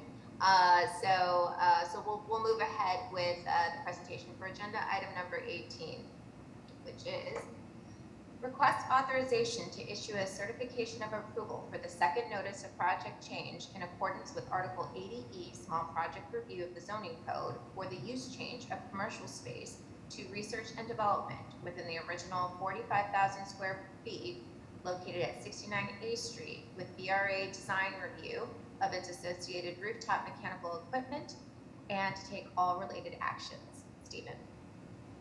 Good evening, and thank you, Madam Chair, members of the board, Madam Secretary, and Director Golden. My name is Stephen Harvey, and I am a project manager at the BPDA, and I want to thank you again for your time today. The project I bring before you today is 69A Street, located in South Boston, a neighborhood within Boston. The MPC proposal seeks to change the use of and improve an existing building envelope. Originally, the project received approval back in January 4th, 2016, for a 6-story mixed-use commercial office building with retail and on-site parking. In June 27th, 2018, the first MPC was filed with the new proponent, CIEE Inc. Along with the new proponent, there was also some changes made to the building.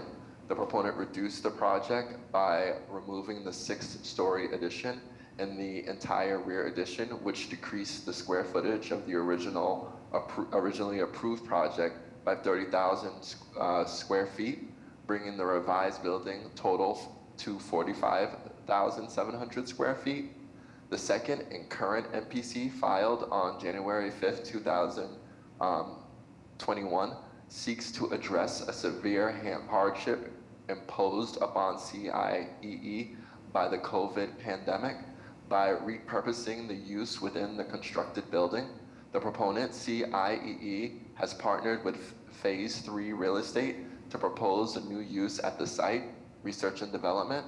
Again, the NPC proposal will not result in any expansion to the building envelope. The proponent is seeking a change in use for the existing building. On February 16th, 2021, a virtual public meeting was held for the NPC. That February 16th virtual public meeting was advertised in the local paper and via email. The comment period for this project ended on February 26th, 2021. I would also like to note that the proponent and their team, on their own time, have engaged with various members of the community to discuss their concerns. The proposal today reflects those discussions. With that said, I would like to pass it over to Joe Hanley, the project attorney, and Nathan Turner, one of the project architects. Joe and Nathan will run through the project presentation and will answer any questions put forward. Kyle Zappel from Phase 3 is also available to answer questions. Thank you again for your time. Thank you, Stephen. Good evening, Madam Chair, members of the board, Secretary Pohemus, Director Golden, Attorney Joe Hanley, McDermott, Quilty, and Miller, 28 State Street in Boston. I am representing the proponent and the building owner, CIEE Inc., which is an international student exchange program, and they are in partnership with Phase 3 Retail Partners, which is a life sciences development firm, who is with us tonight, as Stephen had indicated, Kyle Dupel. Just to give you an overview, but before I do, I want to say a few words of thanks. One, thank you, Stephen, for guiding us through to the point that we're at now. Also, I know he wasn't our project manager, but I too want to give a shout out to Raul Deverge. Had the opportunity to work with him for many years, and congratulate him on his next venture and thank him for all his hard work and leadership on behalf of the city as well. So I'd also like to... Can I call you back? Also like to, you heard from Councilor Flaherty. I'd like to thank the Councilor Flynn, the elected officials, and the neighbors, the mayor's office for working with us. This is there are some unique circumstances here that's maybe a little different than some of the projects that you've heard. And we greatly appreciate the opportunity to be heard tonight. If you go to the next slide, I'll just kind of orient you towards the site. I'm sorry, it's the slide after that. And then I'll ask Nate to take you through the presentation. But what's at issue here is an existing building that has been built out. Actually, it is an existing building that was renovated and converted back in 2013. So it's at sort of the lower edge of South Boston's lower end, which only a decade ago was almost all industrial and makerspace in this little nook, if you will.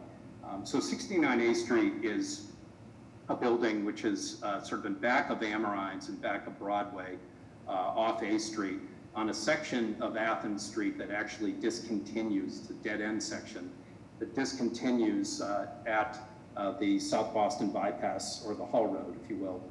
And this building was the standard rivet factory building, beautiful 3-story brick and beam building that was permitted by the BPDA back in 2016 for a 3-story addition and an extension of the back. It was almost 80,000 square feet.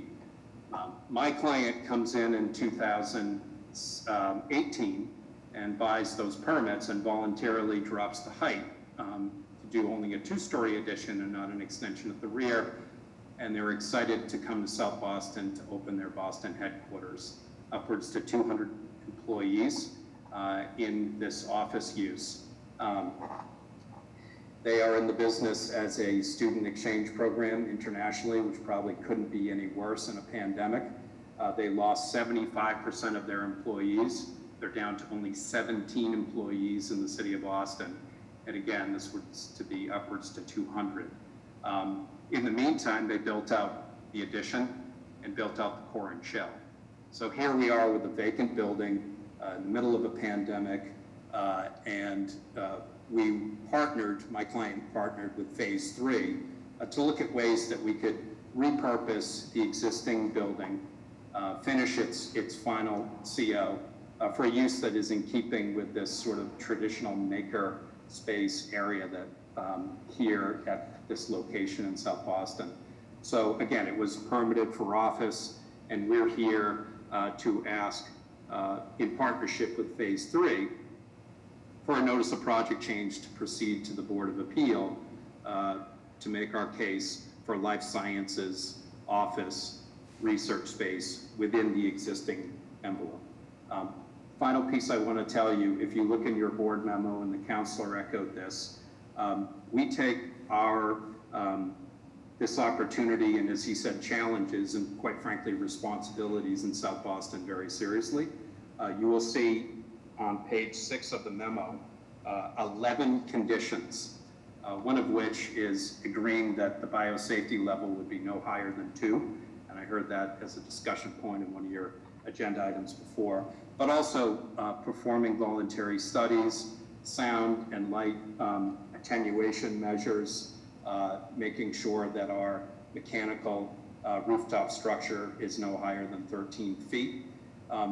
All things that I'm sure you can review, but that show our commitment to working with our neighbors. Also in that memo is a list of meetings that we did, and I'll leave you with this on this project site. Next to us are some new residents who we respect deeply and can continue to work with. It is the former Cliffix Bellows industrial plant that in 2014 they moved to Tennessee, and it was converted into new construction for condos. And so we're in a new part of the neighborhood, and we're very mindful of being responsible operators, but we do think that this is a consistent use that can be managed responsibly and in a way that also complements the history of this building. And so, as Councilor Flaherty said, we intend to continue to work on that, and also work on ways that we can help through this relatively small change to create new pathways for South Boston kids and folks in the neighborhood to be exposed and have opportunities in this new industry. So with that, I'd like to ask Nate Turner to take you through the changes. Thank you. Thank you, Joe, and good evening, Madam Chair and members of the board. What we're seeing here is an enlarged view of the previous slide, where we're focusing on the true site plan. And what you're seeing on the left is the existing building, and you'll see that the rear parking lot and the end of Athens Street on the right-hand side is where the original 2016 submission had shown a new structure, and that didn't happen. So, here you're going to see a couple of different vantage points on the following slides, and starting on the bottom left, we're now going clockwise. So this is present day, both daytime and evening shots, and you'll see that this was built out per the 2018 project approval, and where the design on the newer floors above wanted to respect and not overpower the kind of urban fabric of the 3-story brick building that faces A Street. So as we work our way around the building, if you go to the next slide, you'll see a vantage point, kind of taking a look down Athens Street on the left-hand side, working our way down to the next image. You'll see what happens if you go down Athens Street on the right, and then kind of if you're standing in the Amarines parking lot on the left.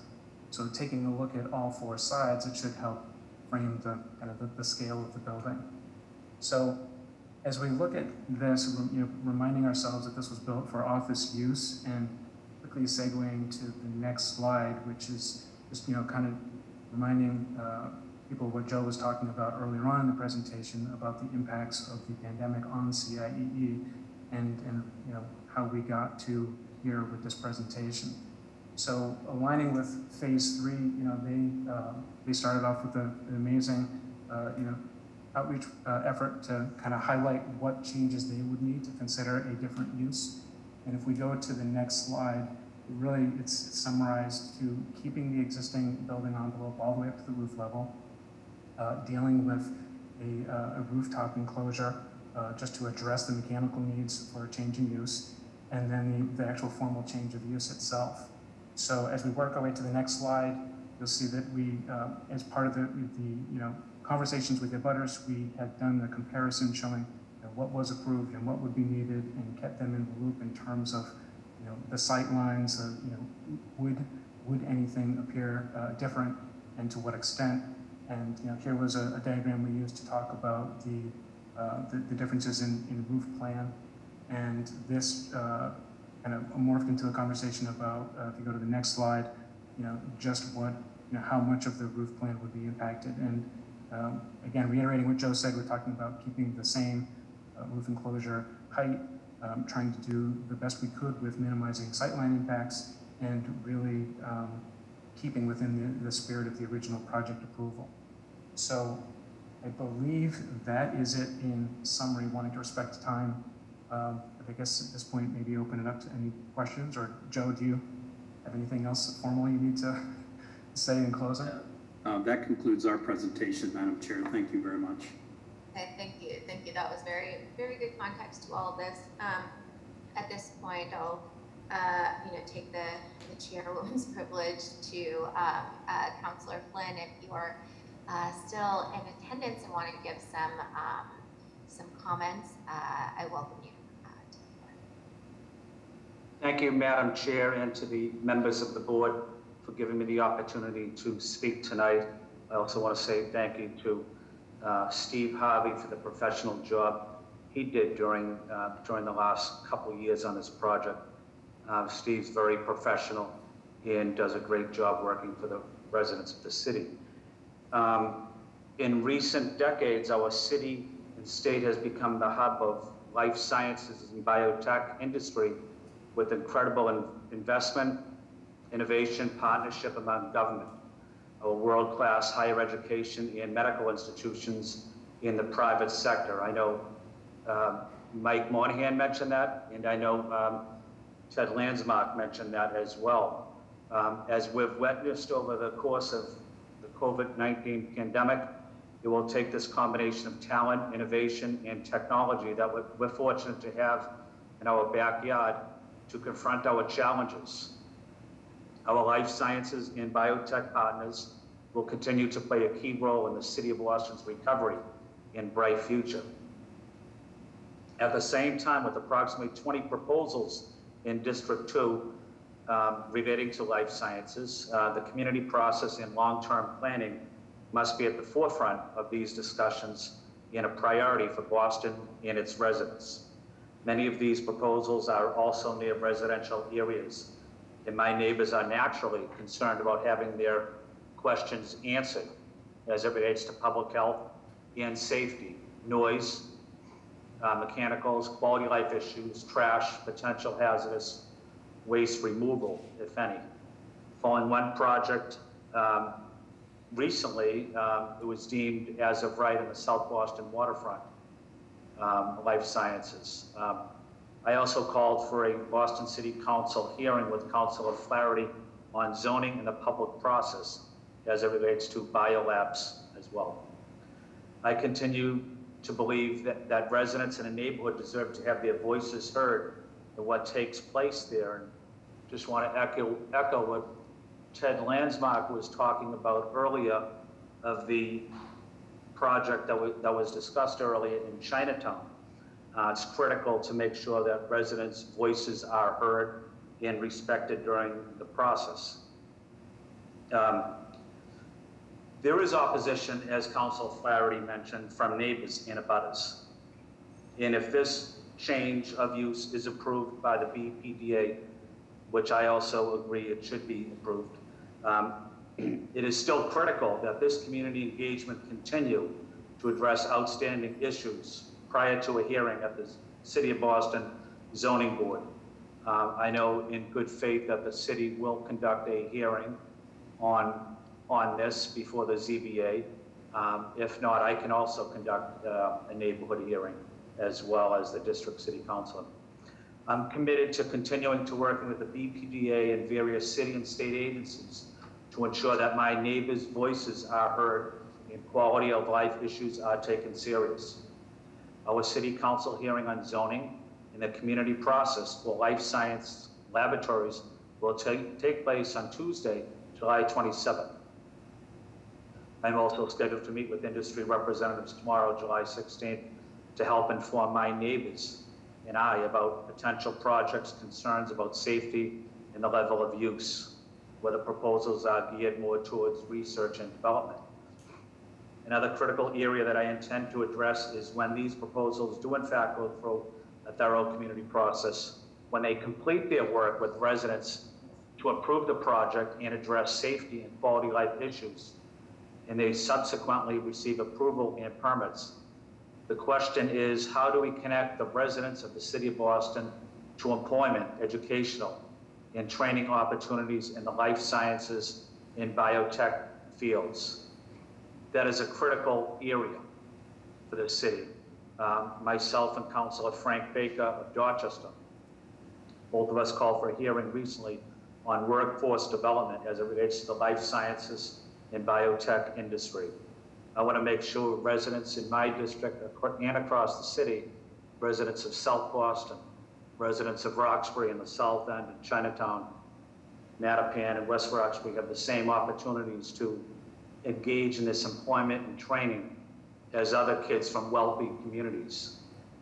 These jobs should be available for residents of the City of Boston, kids living in Villa Victoria or Mary Ellen McCormick, well, Cathedral should have a fair shot at these jobs, but the only way they can get these jobs is to have the education, training, and skills to do that.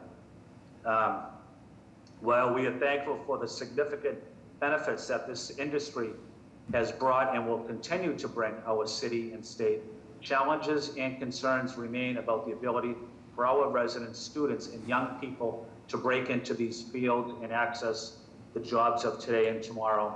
So that's a critical part of the ongoing discussions. As I mentioned, I have over 20 of these potential proposals in my district alone. And I'm encouraging the BPDA to play an active role on life sciences and how we connect residents, especially our young students, to these jobs, to these training opportunities. And then finally, Madam Chair, if I may, as we continue to build the Fort Point area in the South Boston waterfront, we are desperately in need of a police station, a fire station, and EMS presence. We can continue development and planning in the South Boston waterfront, but if we don't have necessary city services like an ambulance presence or a Boston police presence or a Boston fire presence, I'm very concerned about public safety. I take that role as a district city councilor very serious, and I just want to encourage the BPDA to continue to work with me and the mayor's office to make these changes happen. Thank you, Madam Chair, and thank you to the members of the board for giving me this opportunity to speak tonight. Thank you. Thank you, Councilor Flynn. We, appreciate both you and Councilor Flaherty for coming today and sharing that. I'm in full agreement that we need to do what we're doing now, collectively do our parts as appointed board members and as elected officials to foster the amazing life sciences economy and industry while respecting the residents of our community and the risk that comes with both of these worlds living so close together. And I think that is something that we can do, and that we will we will get there by working together. I know that planning planning development, aided by Alvaro Lima and our research department. You know, I think we can all collectively work to do it. It is the board's expectation, or at least I'll to myself, the board chair's expectation that we are actively supporting you and the other city councilors in you know, in facilitating all of this. And I love how you're looping in the you know, job readiness and you know, Boston Public Schools and the type of training that we need to fully participate in this economy. Again, thank you for those words, and thank you to the you know, to the developer. You know, I can appreciate the effect of the pandemic, especially the effect of the pandemic on an institution like sorry, I'm forgetting the acronym CIE, and what that means.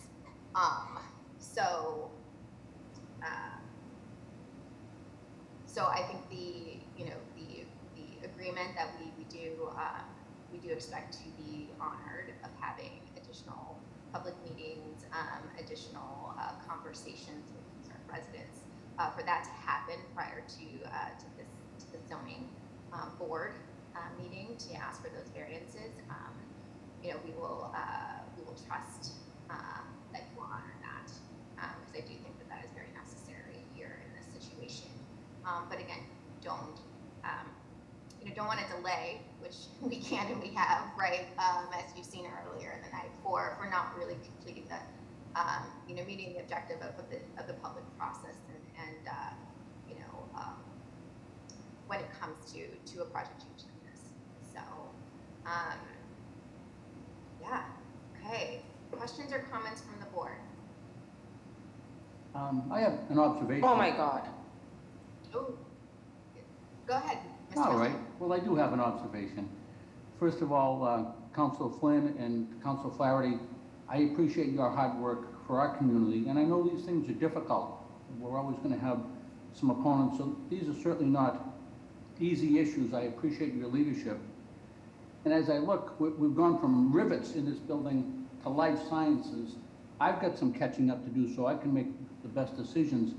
Everything I see and I hear about the industry, I want Boston to be a leader. These are tremendous jobs for our children and our neighbors. So I like what I see here, but I also feel like I've got to educate myself, and perhaps maybe some other members of the board, there might be some resources. We've got some catching up to do, at least I feel that I do. But I enjoy the presentation, and again, Councilor Flynn, Councilor Flaherty, I appreciate your involvement and your leadership. That's what I have to say. Madam Chair, Michael Christopher, Deputy Director of Development Review. I just want to go on the record, acknowledging the councilor's comments and say that this issue is something that we're taking very seriously across the board relative to you know, the urban design perspective, you know, the building safety perspective, as well as the workforce development perspective. So we do look forward to continuing to work with the council. We appreciate particularly Councilor Flynn and Councilor Flaherty's leadership on taking the lead on trying to really dig deep into these issues, because we do see a lot of opportunity, but we know there's also a lot of concern, and we want to make sure that we're doing our best to really educate the public. And I can assure you that we've been pushing the industry as a whole to really on the education front of kind of what these buildings are and the different types of labs, and you know, the different levels of labs and where the different levels of labs want to be. So we look forward to continued partnership with the council, particularly Councilor Flynn, as we continue to work through this, and we look forward to updating this board in the future on you know, how we're working through some of these areas, because we do see this as an opportunity, but with opportunity also comes some challenges. So we're ready to embrace those. Thank you. No questions or comments from the board or any other members of the agency? Madam Chair, one comment, and it's on I guess the economic engines that I talked about that we're so lucky to have. You take this block with life sciences, an architectural firm, there's the arts, and then you have State Street Bank. You couldn't ask for a more diverse set of businesses that employ people right in that one block. That's even before you even get down A Street. That's from Broadway to right there at the beginning where State Street is. You know, so, and Eddie Flynn, you're dead on. If you don't push it, you have to push it for those kids to get the jobs there and the training. Good job. Additional questions or comments?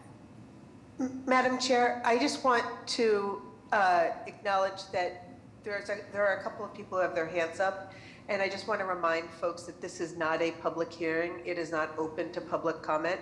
We take public comment through the process and through comment letters. Yes, thank you, Secretary Polkimus. For those that do have additional comment, please feel free to go to the BPDA website and submit a comment or an email there, and we will work that through the process to get you some kind of response or information on that. But yes, this is not open to public testimony. Okay, additional questions or comments from the board? Hearing and seeing none, motion is in order. So moved. Second. Roll call for a vote. Ms. Downs? Aye. Mr. Monahan? Aye. Dr. Landsmark? Aye. Mr. Miller? Aye. And the chair votes aye. Motion passes. Thank you. Thank you very much. Have a good evening. All right, item number 19. Request authorization to issue a certification of approval in accordance with Article 80E, Small Project Review of the Zoning Code for the construction of 21 compact living rental units, including 3 IDP units and 8 parking spaces located at 69 Bailey Street, to recommend approval to the Board of Appeals for zoning relief necessary with BRA design review and to take all related actions. Stephen. Good evening, and thank you, Madam Chair, members of the board, Madam Secretary, and Director Golden. My name is Stephen Harvey, and I'm a project manager at the BPDA, and I want to thank you once again for your time today. The project I bring before you today is 69 Bailey Street, located in Dorchester's Ashmont Peabody Square neighborhood, a neighborhood within Boston.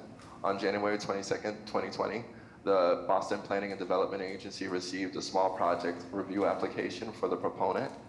The proponent proposed to construct an 18,552 square foot residential building made up of 21 compact rental units. The 18,284 square foot project site served as the local VFW post, then an active and vacant single structure building that exists on the site now will be raised for the proposal. Along with the new residential structure, the proponent has agreed to provide $18,552 for street improvements and open space projects in the area. If approved, the new building will again contain 21 compact rental units with 3 IDP compact rental units. The proposed project will also include 8 exterior parking spaces and 21 bicycle parking spaces. I held 2 virtual public meetings for the project, the first on September 22nd, 2020, and the second on April 28th, 2021. Both meetings were well attended, and the discussion brought about the project you see today. Both virtual public meetings were advertised in the local paper and via email. The comment period for this project ended on October 23rd, 2020. With that said, I would like to pass it over to George Moranci, the project attorney, and Tim Johnson, the project architect. George and Tim will run through the project presentation and will answer any questions put forward. Thank you again for your time. Thank you, Stephen. This is George Moranci. Tim Johnson is the project architect and will make the presentation of plans on the project attorney. We want to thank Stephen and all BPDA staff for a cooperative process that, like many, was interrupted by the pandemic and the protocols put in place. This is a project that was begun officially, I think, in April of 2019 as a larger project, both in terms of the number of units and certainly the size of the building. Began with the proposed 4-story building.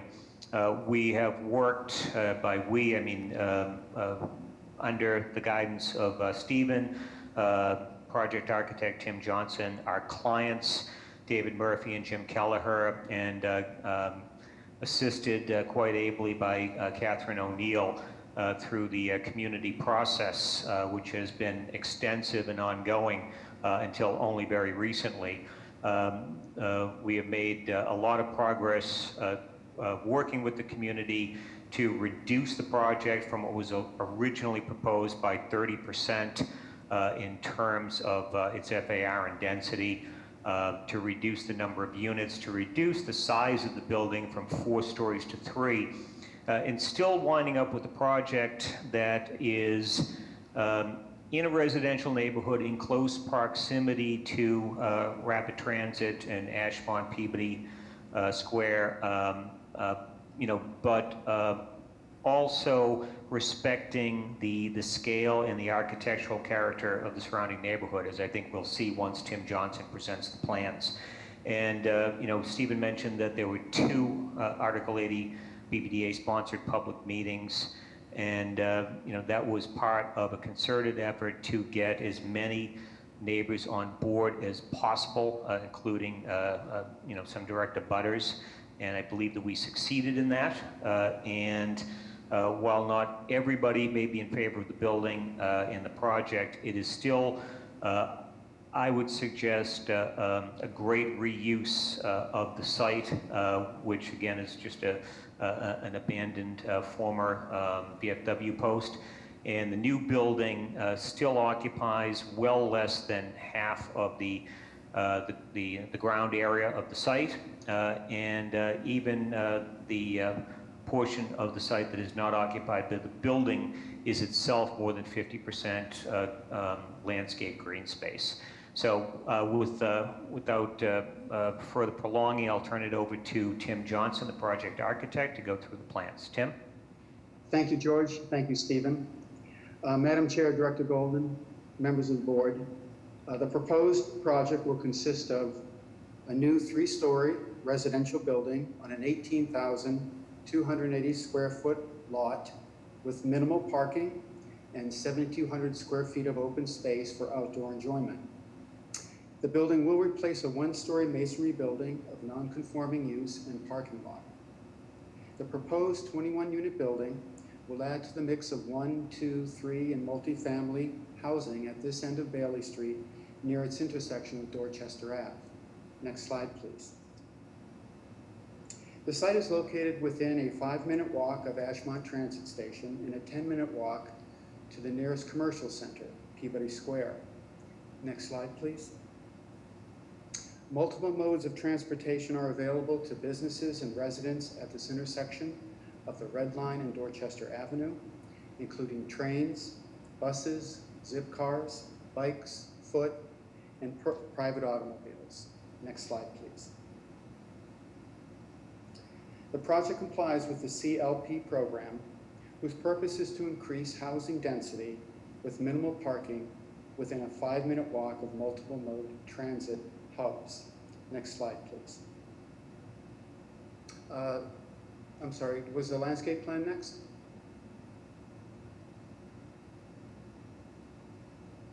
Okay, I'll stay with that then. Sorry, I thought we had a landscape plan. My apologies.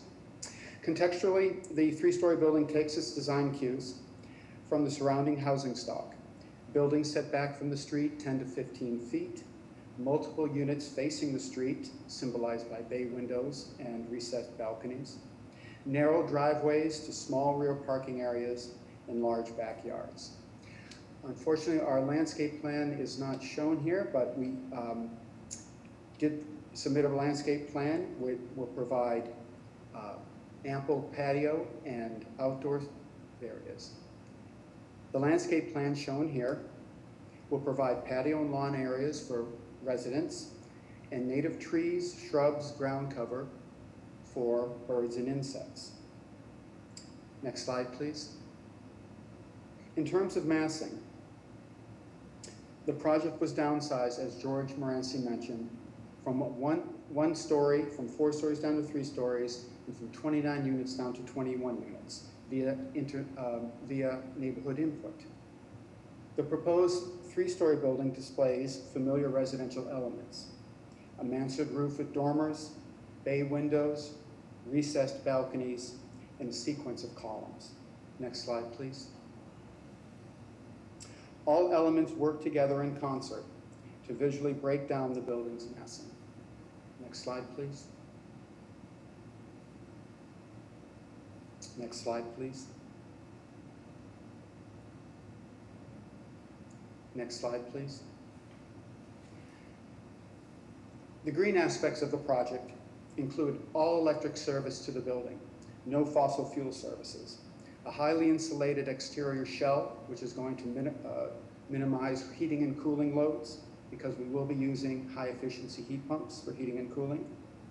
We have a solar energy array on the rooftop, and we also adhere to the water sense guidelines and stretch energy code, which are 20% more energy and water efficient than current code. Lastly, the exterior finish materials proposed will be consistent with much of the surrounding context, be it brick veneer, lap and shingle siding, and accent metal and slate roofing. Final elevation studies will continue to be reviewed by the BPDA as the design process evolves. Thank you very much. Okay, thank you. Questions or comments from the board?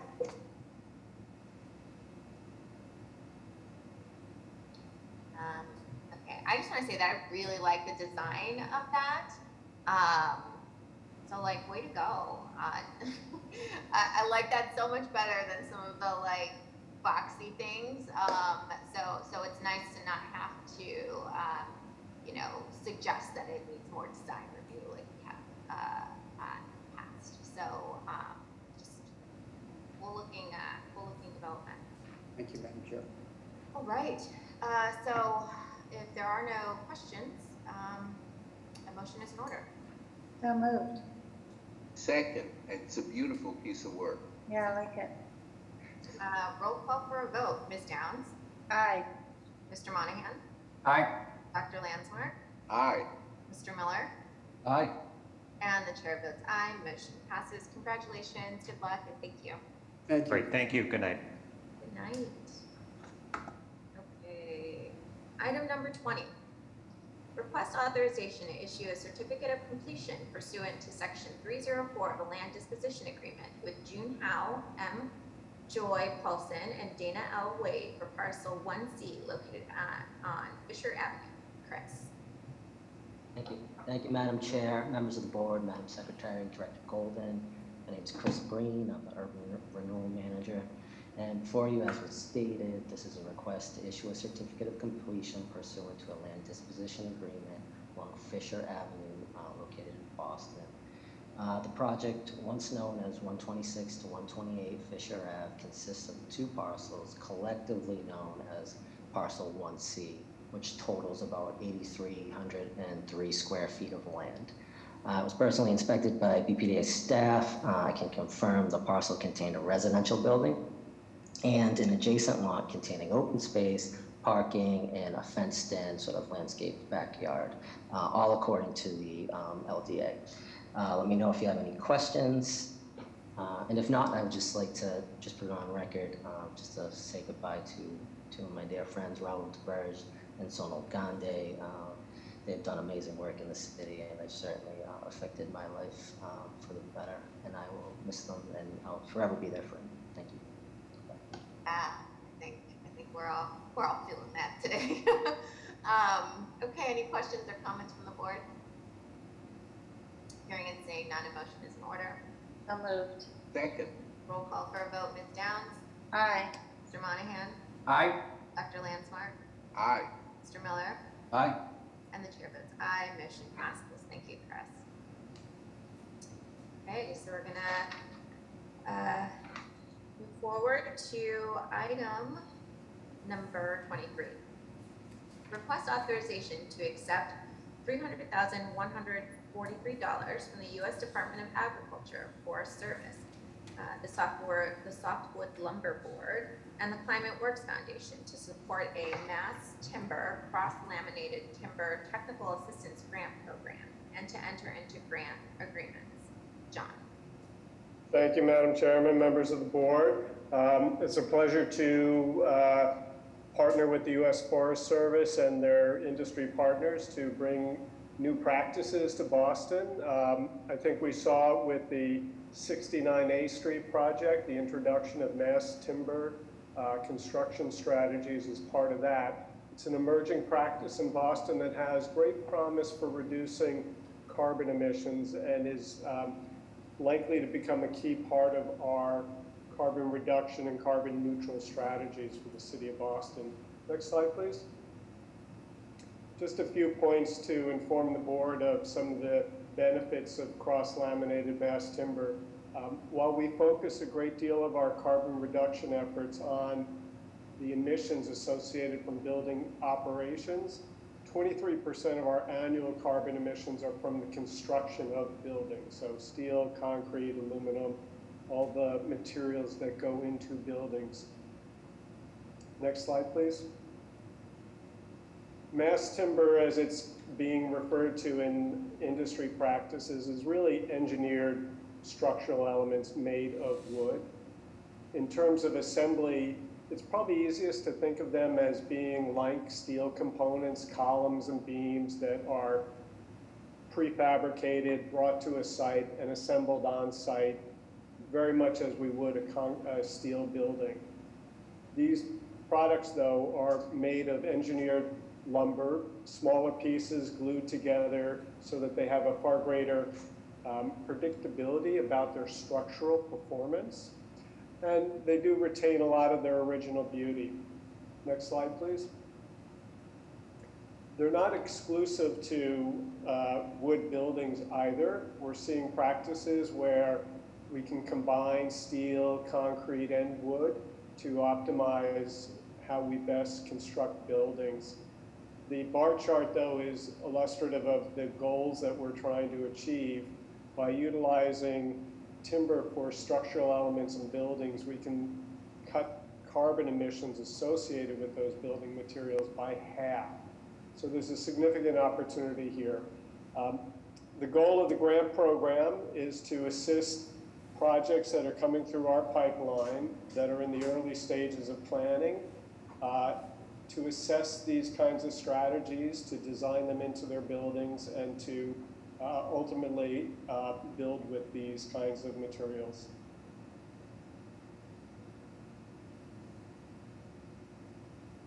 And that's it. Awesome. Thank you, John, again, for that overview on those materials. Okay, do we have any questions from the board? I do, Madam Chair. Quick question, John. That's basically an LVL, right? Correct.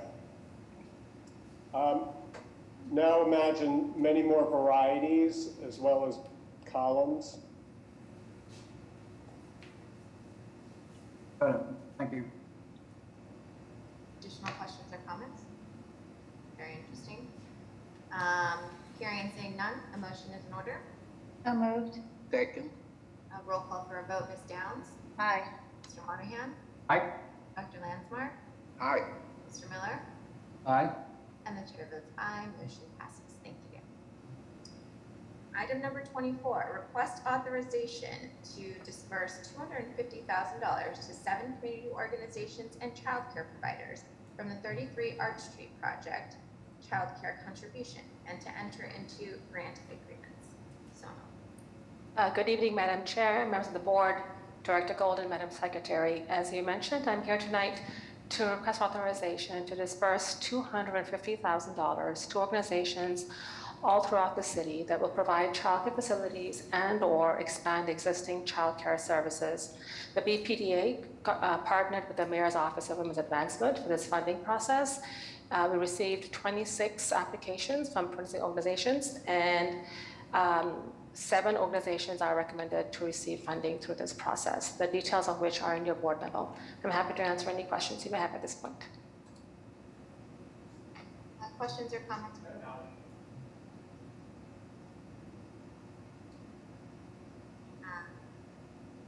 Hearing and seeing none, but before I do want to recognize Sonal, Ms. Gandhi, that this will be the last presentation that you make before this board. It has been my honor to work and contribute to the city alongside you. We have trusted, and you have shown up to tackle some of this city's most greatest challenges. You've done that with honor, with grace. Like I said, it's been my pleasure. It's been the pleasure of the board to work with you. Thank you. Let's do this. A motion is in order. Thank you, Sonal. 20+ years of service to the city of Boston. It's just an amazing career here at the BPDA, and we wish you the best of luck in your future and know that you're going to continue to help the citizens of Boston in your new role. So thank you for everything. And so moved. And with gratitude, I will second that. Okay. Let's roll call for a vote. Ms. Downs. Aye. Mr. Monahan. Aye. Dr. Landsmark. Aye. Mr. Miller. Aye. And the chair votes aye. Motion passes. Thank you so much. Item number 25, request authorization to disperse $100,000 to 9 community organizations from the Boston Red Sox Fenway Park demonstration project community benefits and to enter into grant agreements. Brian. So I'm going to do this presentation for Brian. Hey, wait a minute. Just continuing my presentations. Wait a minute. If you may, if I may, I'm here in place of Brian Norton tonight.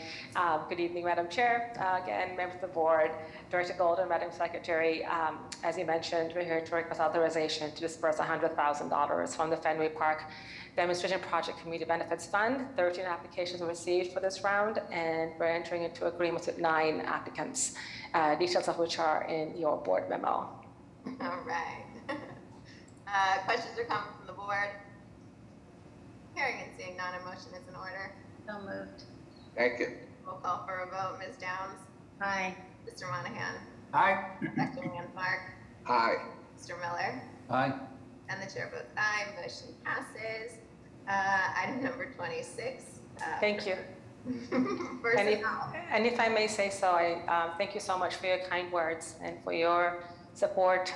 This has been more than a job for me. It's been my life. And thank you very much. Best wishes. Thank you. Let's go personnel. Yes, thank you, Madam Chair, members of the board, Director Golden, Madam Secretary. I have 8 status changes for you this evening, and the details are in your board packet, and also 1 departure, Gerald Altler, a senior project manager in planning. His departure was effective June 11th. Thank you. Okay, thank you, David. Congratulations to the status changes, and again, thank you for your service, Gerald. Item number 27, contractual. I need a motion to pay the bills. I move we pay our bills. Second. Roll call for a vote. Ms. Downs. Aye. Mr. Monahan. Aye. Dr. Landsmark. Aye. Mr. Miller. Aye. And the chair votes aye. Motion passes. Please pay the bills. And finally, director's update. Director Golden.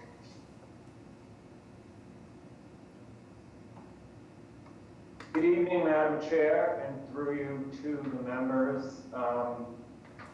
You've already begun the process of saying goodbye to some of our team here at the BPDA. This is the quintessential bittersweet. A lot of happiness associated with these farewells, but a distinct amount of sorrow to see our friends and colleagues depart. But I want to spend my remarks focused purely on 4 people who have either departed recently, will leave the agency with their last day tomorrow, and one will be leaving next Friday.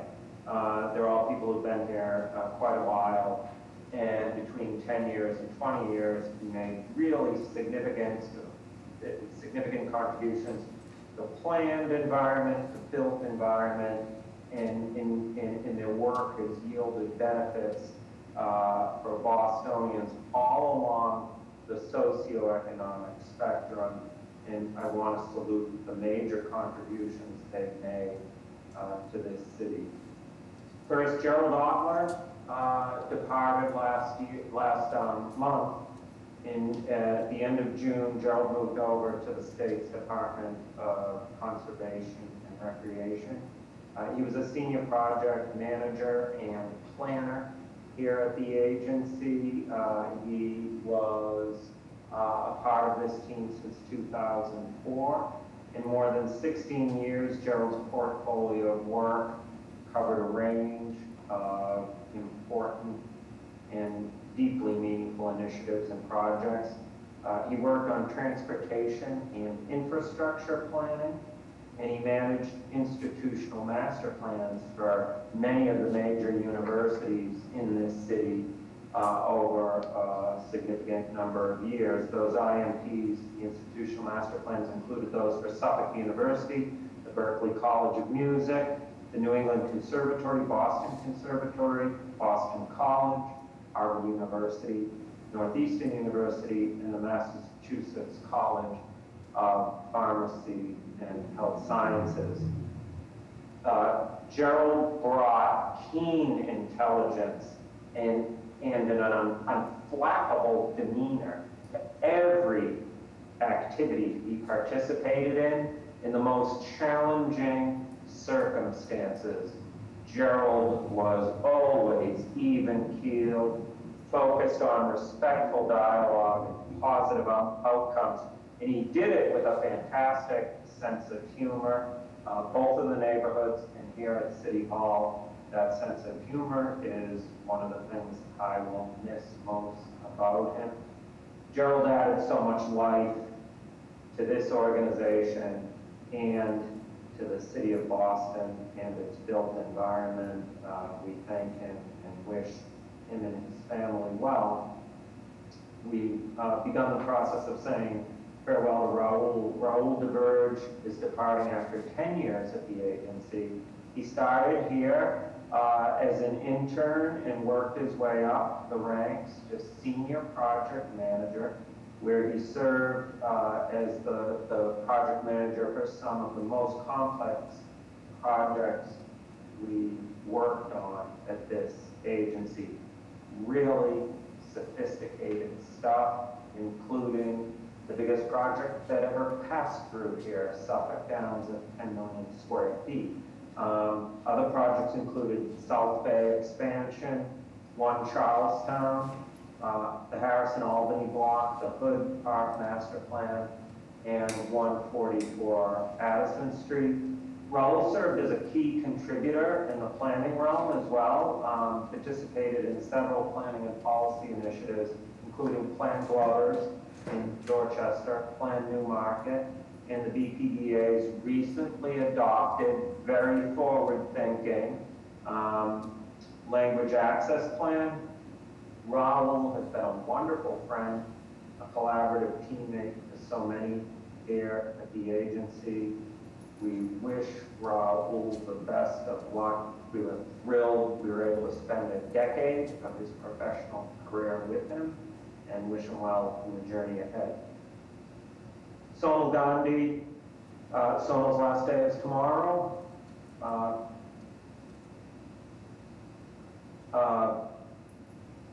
Sonal's been with us for 20 years and has had profound impacts in lots of different directions over that period of time.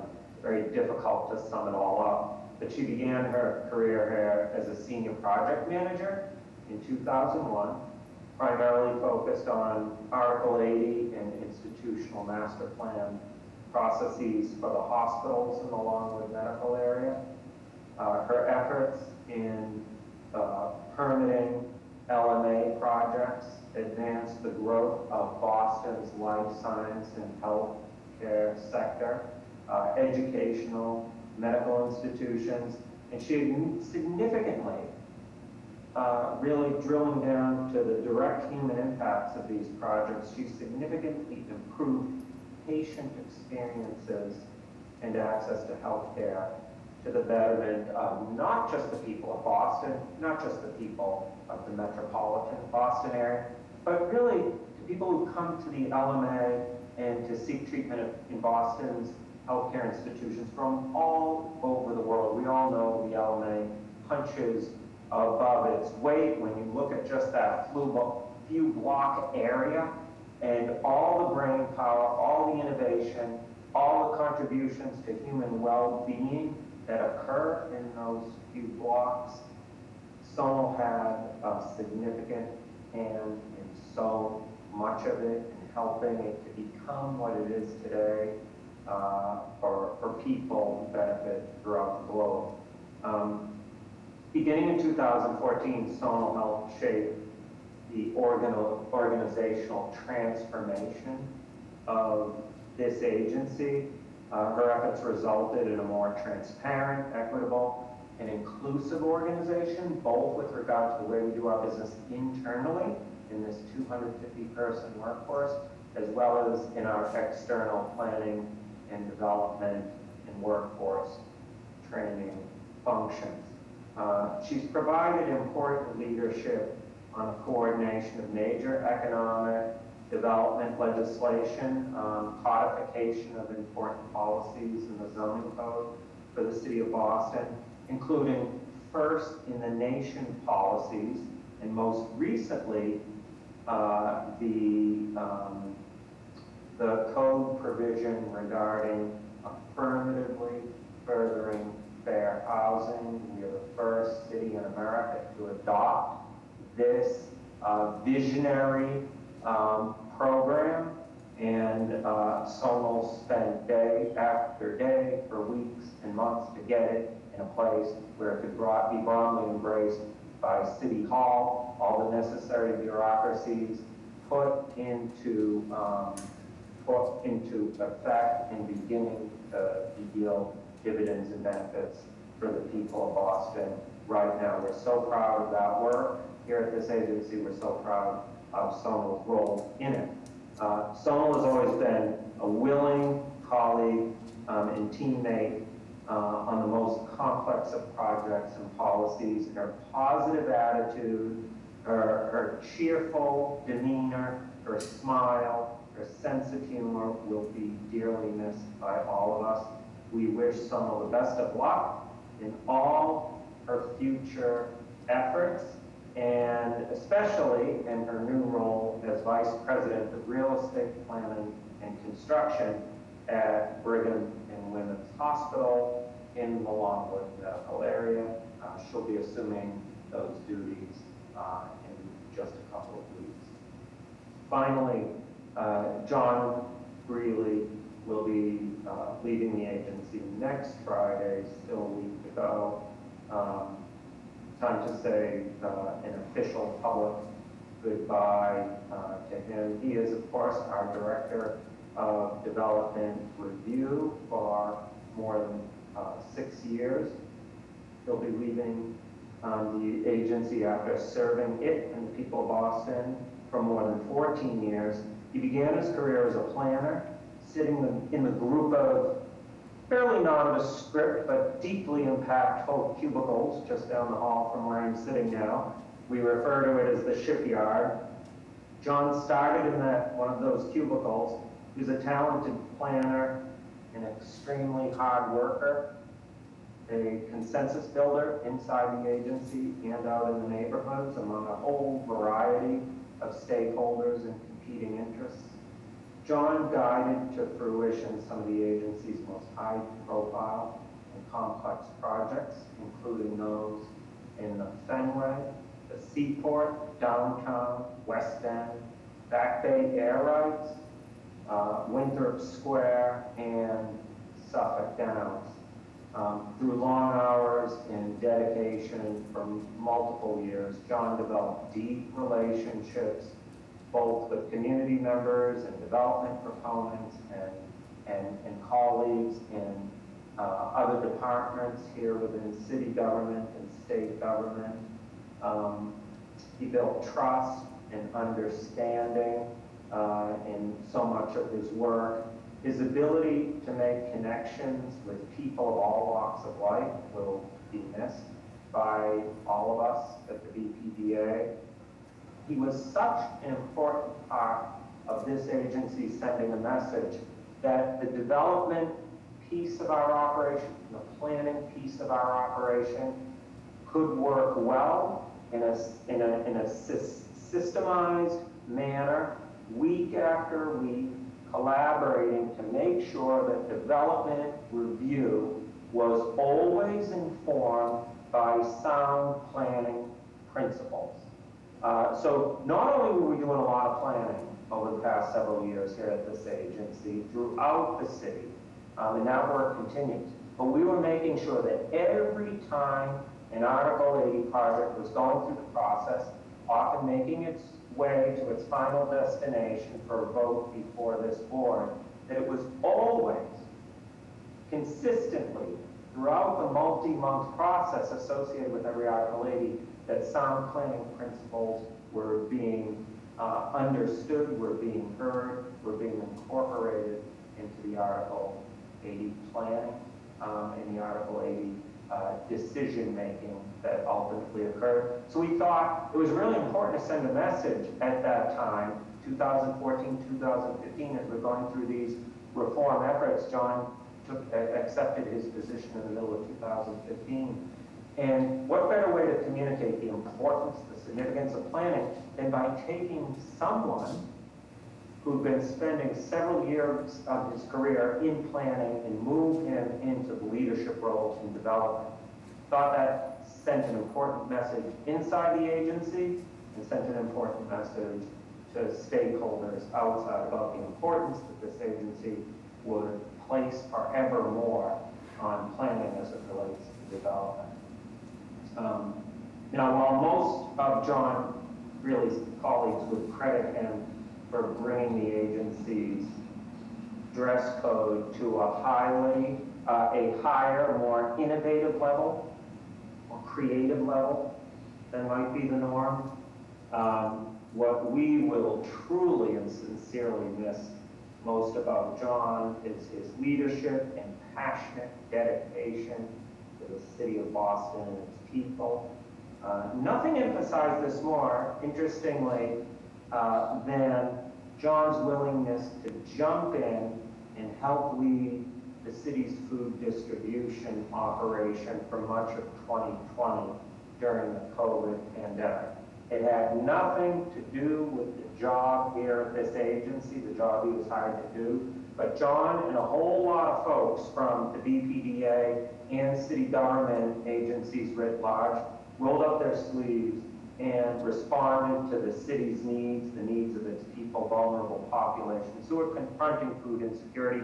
John worked that day after day, weekends, nights, for months during the pandemic.